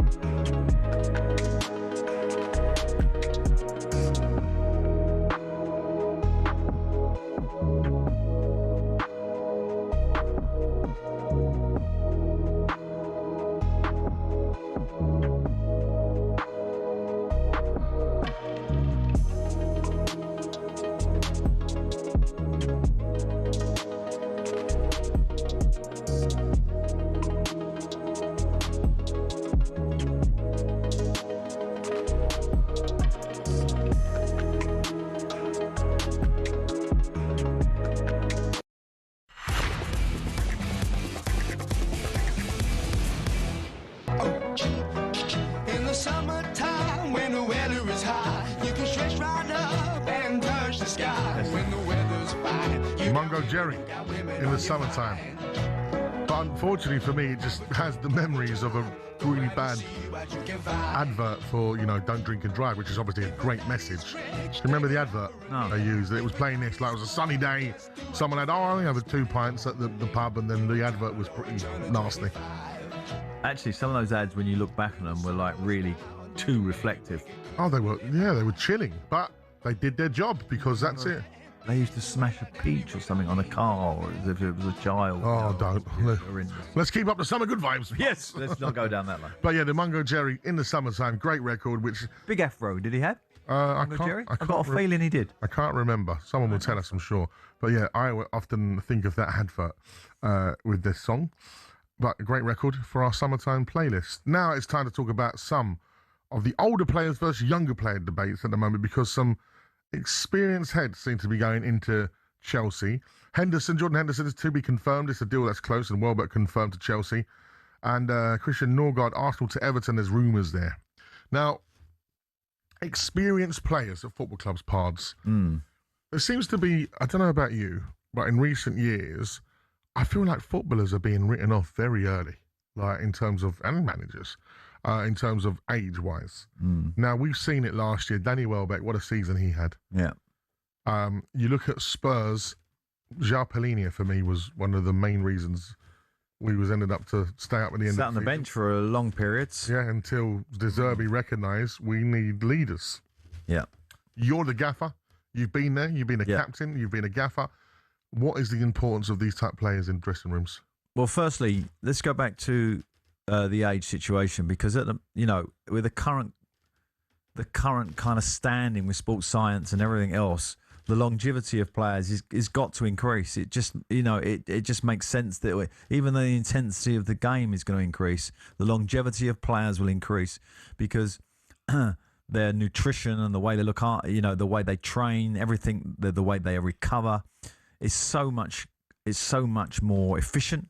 So therefore, the efficiency will give them longevity. But that isn't the key to it. The key is the experienced minds, and an experienced mind on a football pitch. You can't. It's invaluable. When you are a goal down, for example, how to chase the game, you can be the manager. But if you've got an older head out there, you can give them a signal. You can get a message to them that they can relay to the rest of the team. Like a young player just can't do that, and they have the authority to do that. They have the experience to do that, and they have the collective knowledge of the team will enhance that opinion. So that's why they're important. And when you look at somebody, what Chelsea have brought in, that is definitely a management thing. That he wants management on the football pitch and in the dressing room. Hence why he's gone for those two particular players. Well, it's interesting. Plus, that they're at a level where they can perform, of course. Yeah, and it's interesting, of course, that Chelsea, Alonso wanted Granit Xhaka. It would have been for that exact reason, wouldn't Correct, yeah. It looked like it was the first choice. Having those foremen on the pitch is important. Now, I look at Chelsea as a squad full of amazing young talent. And then you look at that moment. Remember when they was arguing over a penalty? I know it was a couple of seasons ago now, but that doesn't happen on Henderson's watch. Well, if I'm honest, that can happen, because I have seen it happen when I've had experienced players on the pitch. It sometimes happens with young players. They lose their head and someone wants to take it. What I'm saying is what happens afterwards. What happens after, that's what I was going to say. When you get back in the dressing room is when that gets all like kind of ironed out, and the process of how that thing happens going forward will be much more managed. And senior players do play such an important role. And forget about match day. It's training days, really, where they come into their own. The standards you set at training are usually standards set by your senior pros. And so, therefore, I would suspect at Chelsea last year, some of those performances, okay, we could see there was a lack of experience. But I can imagine there were so many training days that got astray, that didn't quite work out because they didn't have experienced players going to young players. That is not acceptable. Do not do that again. Make sure you're on time. Don't talk to the manager like that. All those little things. Don't gesture to him. Don't react like that when you're not in the first team. All that kind of management is what senior players do. Yeah. And it's invaluable. Because sometimes it's like in any sort of world of business, you need those go-betweens. You need it when you're not there and they're talking, say they're in the corner and they're annoyed with the gaffer. I've had enough of him. Someone goes to him, listen, I know he does this annoyingly or whatever else, but just got to trust the process and how he does things. And for your benefit as your career, that wise head in their ears. I can relate back to all of my successful years I had as a manager. When those years come around, my management of that team was probably less than any other years. Yeah. Because what you've assembled is a group that are looking after all that maintenance itself. You ain't got to do the little stuff. The little stuff's all done by the senior players. All you got to worry about is the tactics, the big stuff, the big decisions, who's playing, who isn't playing. It makes the job so much easier. You ain't got to worry about timekeeping. You ain't got to worry about, disrespecting the staff member, which some players do. You ain't got to manage any of that because it's all being managed by the senior players or the senior group. And if you don't have that, you're micromanaging all the time, and the manager's then using up his energy. He's getting frustrated. He can't perform at his best. Well, it's interesting you say that because, of course, on our show, we've had the likes of Andy Woodman, Phil Parkinson, people that have been part of your teams over the year, who are now gone on to have their own successful managerial careers. So having those sort of lieutenants under you in different roles, that's what makes the best group of players and teams, isn't it? Yeah, of course. And when you listen to any senior player or footballer, like next year when our fans of this show watch the TV and you listen to players talk, you can genuinely tell that they'll talk about a senior player in a certain way, won't they? And you hear it sort of about Hendo in the past, of course. Well back, you'd have heard it. Stevie Gerrard would, they talk about, Stevie Gerrard was such a great pro, blah, blah, blah. He was always on time, set the standards. They're things that, you just can't replace. And Chelsea, what they did, they built an ensemble of players without that criteria. Yeah. And Alonso's gone in. That's why I said I think it's really good news at Chelsea. Not so much that they've signed these two players, that it's obviously Alonso's decision. I don't think that decision's come from upstairs in any shape or form. It's come from a player who knows how a dressing room works and gone, right, this is what I need. And the board have gone, okay, we'll get them then. That's what's happened there. No, I agree. And I think the last time Chelsea did that was with Thiago Silva. And, of course, they were successful. And he was, I'm told, I never had the pleasure of working with him, but I'm told he was legendary in the dressing room in terms of, people loving him and the leadership that he had and the standards that he set. And that's exactly, hopefully, what these two boys will bring to Chelsea's young, let's call them superstars, because there's definitely superstars in that dressing room. And again, and it's funny because as we always hark back to that transfer window, you talk about my club Spurs, that, young players for the future, the real lack of leadership and big players and people like Maddison, etc., being out, Kulusevski being out. Spurs suffered from that big time to the point of they nearly got relegated. Yeah, no, it can happen. And,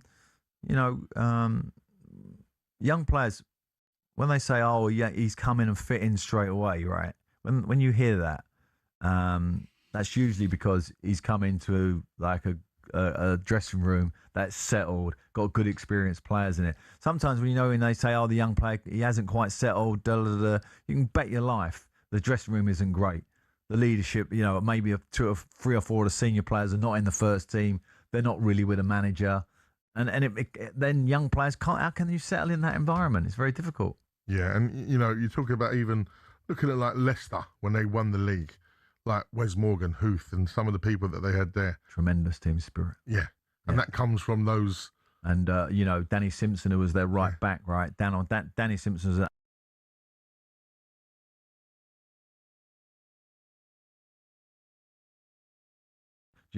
So they're all in around that team. When you looked at them all, they were all on it, and it was all their time. And what a time it was! Let's hope that happens again. When will that come round? Another 10 years, maybe. Who knows? Yeah, who knows? It could be Coventry this year. They could come and just win the Premier League. It could be another fairy tale. Who knows? 03717 22 33 44. Loads of messages coming in about music as well. Roy Ayers, Everybody Loves the Sunshine. What a tune. Yeah, It's a big one. Can't quite remember. If you I remember Roy Ayers, though. Best summer tune ever, Summer Madness from Kool and the Gang. Yes, very good. Someone mentioned Summer Jam as a record. How Imagine Pards Madge, do you remember Summer Jam tune? That's my favourite summer tune, Chris in Old Windsor. Do we know that? I do recall that one. It was actually, I'm sure they wrote the record around Craig David's and Rampa Dodgers Rewind, like the same chords. But they had this really nice hook. It was a Miami bass type record. You lost me there. Yeah, so that was the genre, Miami bass. Okay. This ain't I'm not really up but to a speed on summer- Miami bass at the moment, but you know, I'll Summer have to- Jam, bronze skins and cinnamon tans. Whoa, that's it. Okay. You would probably never heard it. 03717 223344. Coming up next, we'll do more transfer rumours and reveal our summer song mixtape. Does Summer Jam make the cut? It's the final word on talkSPORT.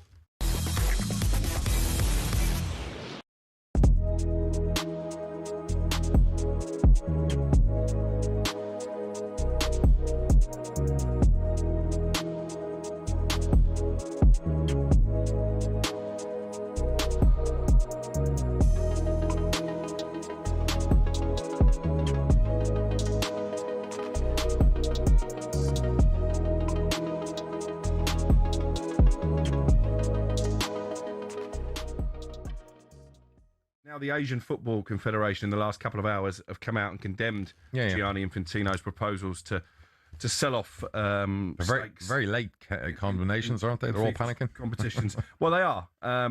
Obviously, UEFA have come out strongest by suggesting they would boycott all FIFA competitions, including the Men's and Women's World Cup, the Club World Cup. There's actually an under-20 Women's World Cup that's due to start in September, so we may find out if they'll go through with that threat very soon. UEFA's 55 member associations held an emergency meeting earlier this week, and as I say, they voted a boycott if FIFA proceeds with plans to sell stakes in its competitions to private investors. There was a statement released by FIFA, I think it was 4 o'clock this morning UK time, so we were all napping. They said nobody is selling football, but they did vow to continue with the controversial proposal to sell stakes in its competition to private investors. FIFA, in their statement, claimed the consultation process had been, quote, disrupted by incorrect media reports. My answer to this is that everyone always screams about FIFA's a bit of a dictatorship, but it's actually a democracy whereby you still have to have all the nations vote for this through, Alex, right? Yes. So Infantino can't just force it through. It was never going to happen that way, and I think it's dead in the water now. Well, I was just about to come on to that. So in order for this proposal to be passed, FIFA's 211 members would need to vote. Therefore, Infantino would need 106 votes in favour. Yep. UEFA and CONCACAF members combined make up 96 of those votes. The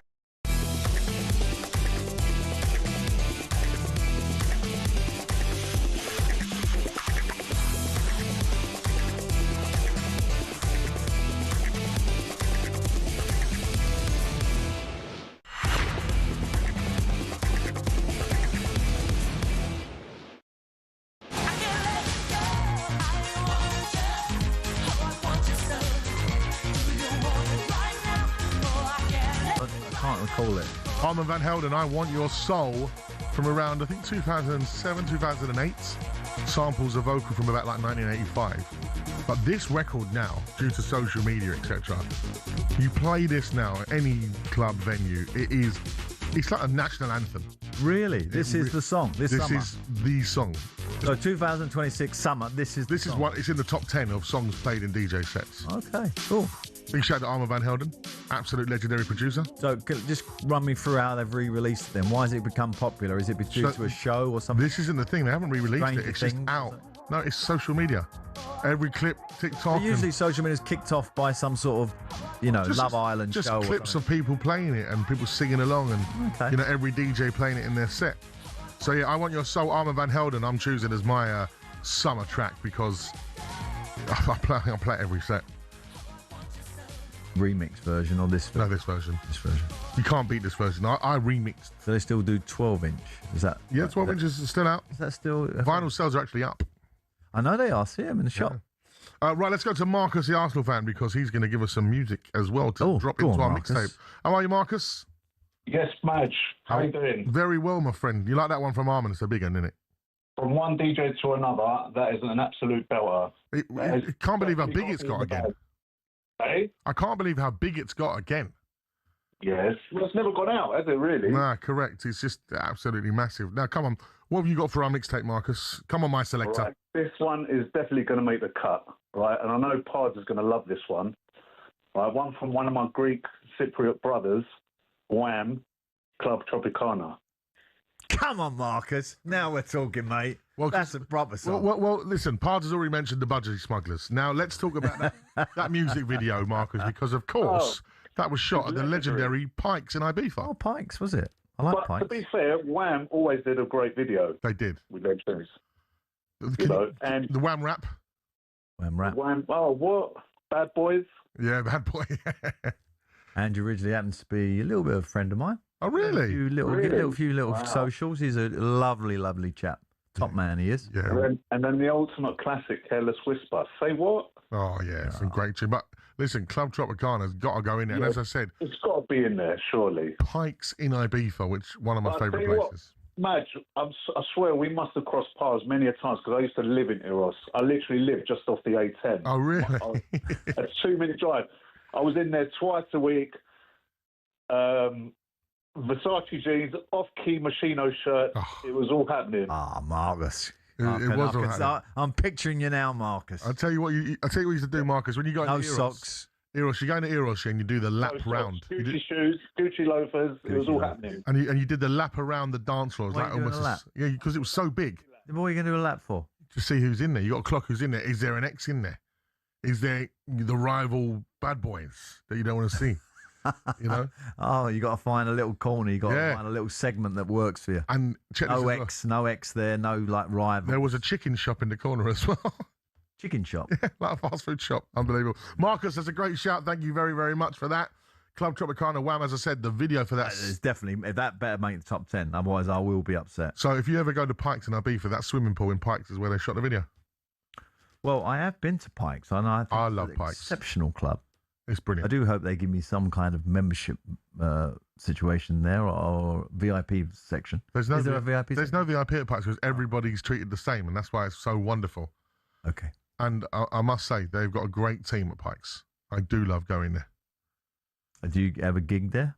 I've played there a good few times, okay, yeah. Good. Stayed there, played there.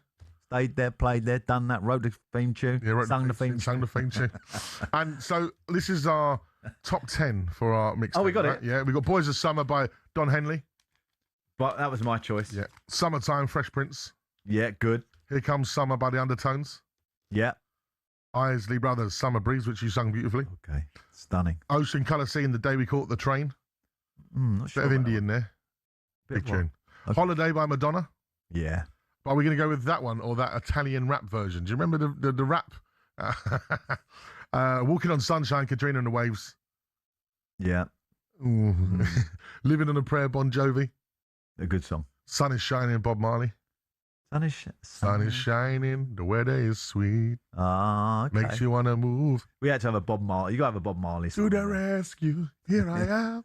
And Club Tropicana, wow, with a bonus track, Armand Van Helden, I Want Your Soul. That was all compiled by you guys and us. Are we gonna talk some cricket, or are we gonna move on? Because I know Pards wants to talk about some cricket as well. Before we do talk cricket, I've got a bit of a West Ham story for you.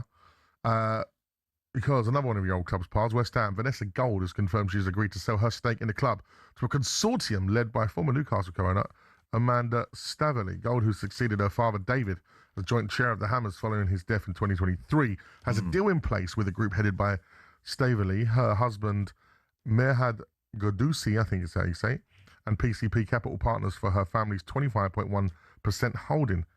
Is that a positive for West Ham? I think so, because I would suggest that Amanda won't be going in there for a share of it. I think this is her first political move to maybe take the club.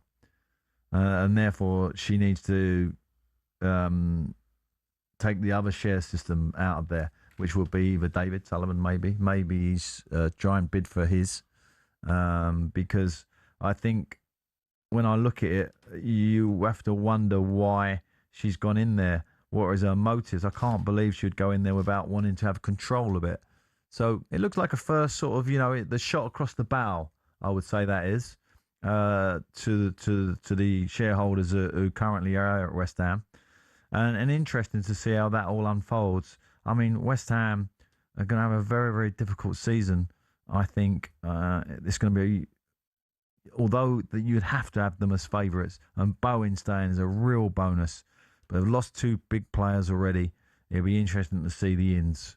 Going to have to be very, very careful which players they take in there. Make sure they get the right ones to take them out the division. Speaking of right ones to take them out the division, keeping Bowen, how big is that? It is big. I actually was surprised at that, and he made the shout early. I think that will obviously go down very, very well with West Ham fans. They'd be absolutely delighted with that. Does he now sit at the Mark Noble table? Well, he had a bit of a tricky year last year. I think he, by his own admission, I think he probably could have done a better season. But I genuinely feel that, if he gets him promoted, he'll go into that kind of class. He'll sit in the same class as Mark. If that makes sense, the same classroom. It wouldn't be in the B class or the C class, in the A class. Right, you've been wanting to talk cricket, so let's have a bit of this. Click, click, click, click, click. Ain't nobody fresher than my mom. Click, click, click. Right, what is clicking? What is that song? Do you know this song? You know this song, Pards. Is this Jungle? Is this Jungle? Come on, Pards. We've already mentioned his sports company, Rock Nation, Jay-Z, Kanye West, and Big Sean. Is that who's singing this? Yeah. The big hitters. Yeah, They're big hitters. Big boys. Well, talking about big hitters. Well, so what's Click got to do with cricket story? I mean, tell me about it. If you haven't seen the cricket story, I mean, because there's no Test cricket. I don't know what's going on with the Test situation. Got this 100 going on. No one's really interested in it. It's all a bit bizarre to me. Anyway, the real cricket story this week was the amateur cricketer who's in the slips. And, when that fast ball's coming down at you, Madge, and you're going to hold your bat up to it, it clips the edge, right? And then it's caught behind, right? But in this particular video shot, he gets caught clicking his fingers, right? What? So there's no contact with the bat. The ball hasn't hit the bat. And the batsman literally is turning around and going, what's going on here? But he's clicked his fingers like this. As if it's hit the big bat. connection. Yeah, and then when you look at the stats, the wicket-keeper's got double the catches, right, of anyone else in that division, right? He's got double. So he's obviously not done it just once. He's had a few goes at it. Yeah, and obviously the cricket establishment are horrified by it. The dark arts has now emerged into cricket. I mean, we do know sledging and all that. There is a bit of dark arts in all cricket, scratching the ball and all that. But clicking your fingers, come on, man. And he's been caught out. He's been caught. I mean, it's embarrassing as well. It's gone viral. Embarrassing. It's gone viral. Clever, though. Well, I don't know if it's clever, but you've got to be in on it, haven't you? I mean, the wicketkeeper's taking the catch. He's jumping around. It's not just him who's clicking. Well, by the way, Pards, just so I can secure ourselves here, it's allegedly. Okay. It's all allegedly. Okay? It looks like a click. It sounded like a click. It may have been a click. But it's only allegedly. Yeah. Yeah. Okay, always remember the allegedly. Okay. Well, I think it's a brilliant story. And, when you go back to the World Cup, and all the dark arts that were going on and, and the slapping around and pulling the air and all that we see at football. Do you like the dark arts? No, but dark arts are part of football. Part of sport? Yeah, of all sport, yeah. Tour de France, for example. Look at that. I mean, that's the other side of the dark arts. I mean, that's like off the scale dark arts. On the pitch, was you a talker? Oh, yeah. What, and the other opponent? Oh, definitely, yeah. What did you probably I had a few run-ins with Gaza, actually. He called me some stuff. Did he? Yeah, and I called him some stuff. But actually, ultimately, when you're going up against the greats like that, you're in trouble. Because they're obviously going to embarrass you, and Gaza embarrassed me a couple of times with his ability, yeah. But did you laugh afterwards? Yeah. You're like... It's funny, even like on a Saturday afternoon football, we'll have a bit of... The problem is, when I play football, people know me from talkSPORT, so I've had to really tone it down. Okay. Well, oh, yeah, you have to. Yeah. You're in the public eye, my friend. I know. Be careful. I'm like, you're on the football. I don't need you going viral. I know. With a bad one. With a couple of lines of, letting someone having it. Letting someone having it, yeah. I had some rage on the paddle court the other week. You didn't throw your bat.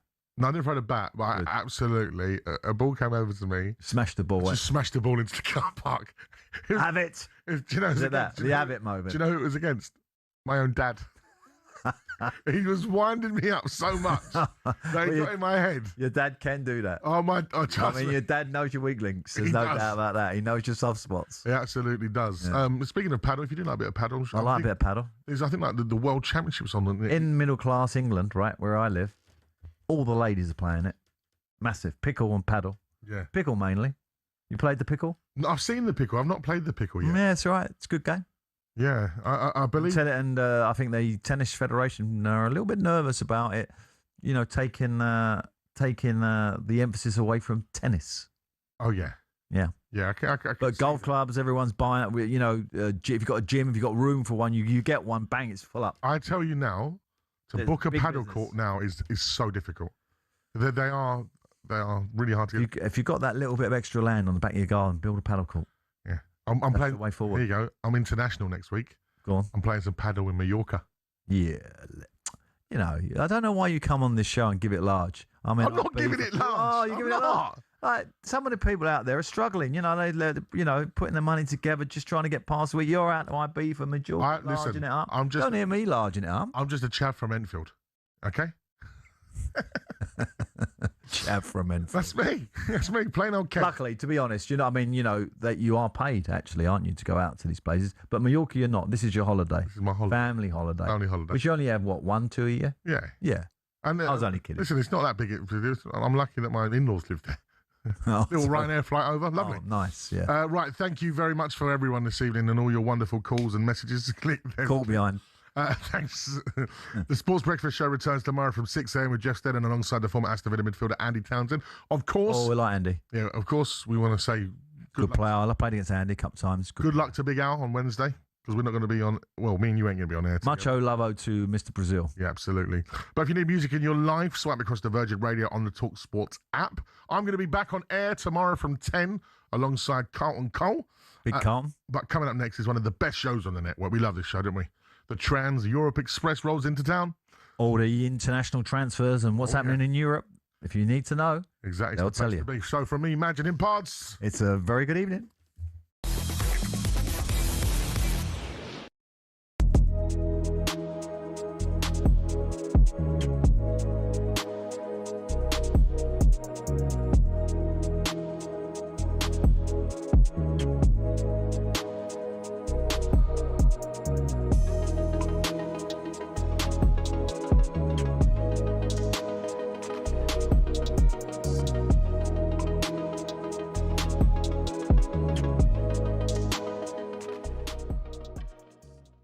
Let's bring in Terry Gibson, Spanish football expert. Terry, always good to speak to you. Lots of news stories over in Spain at the moment. Let's start with that Marcus Rashford farewell post to Barcelona. Looks like his hopes of return to the Camp Nou are now very much over.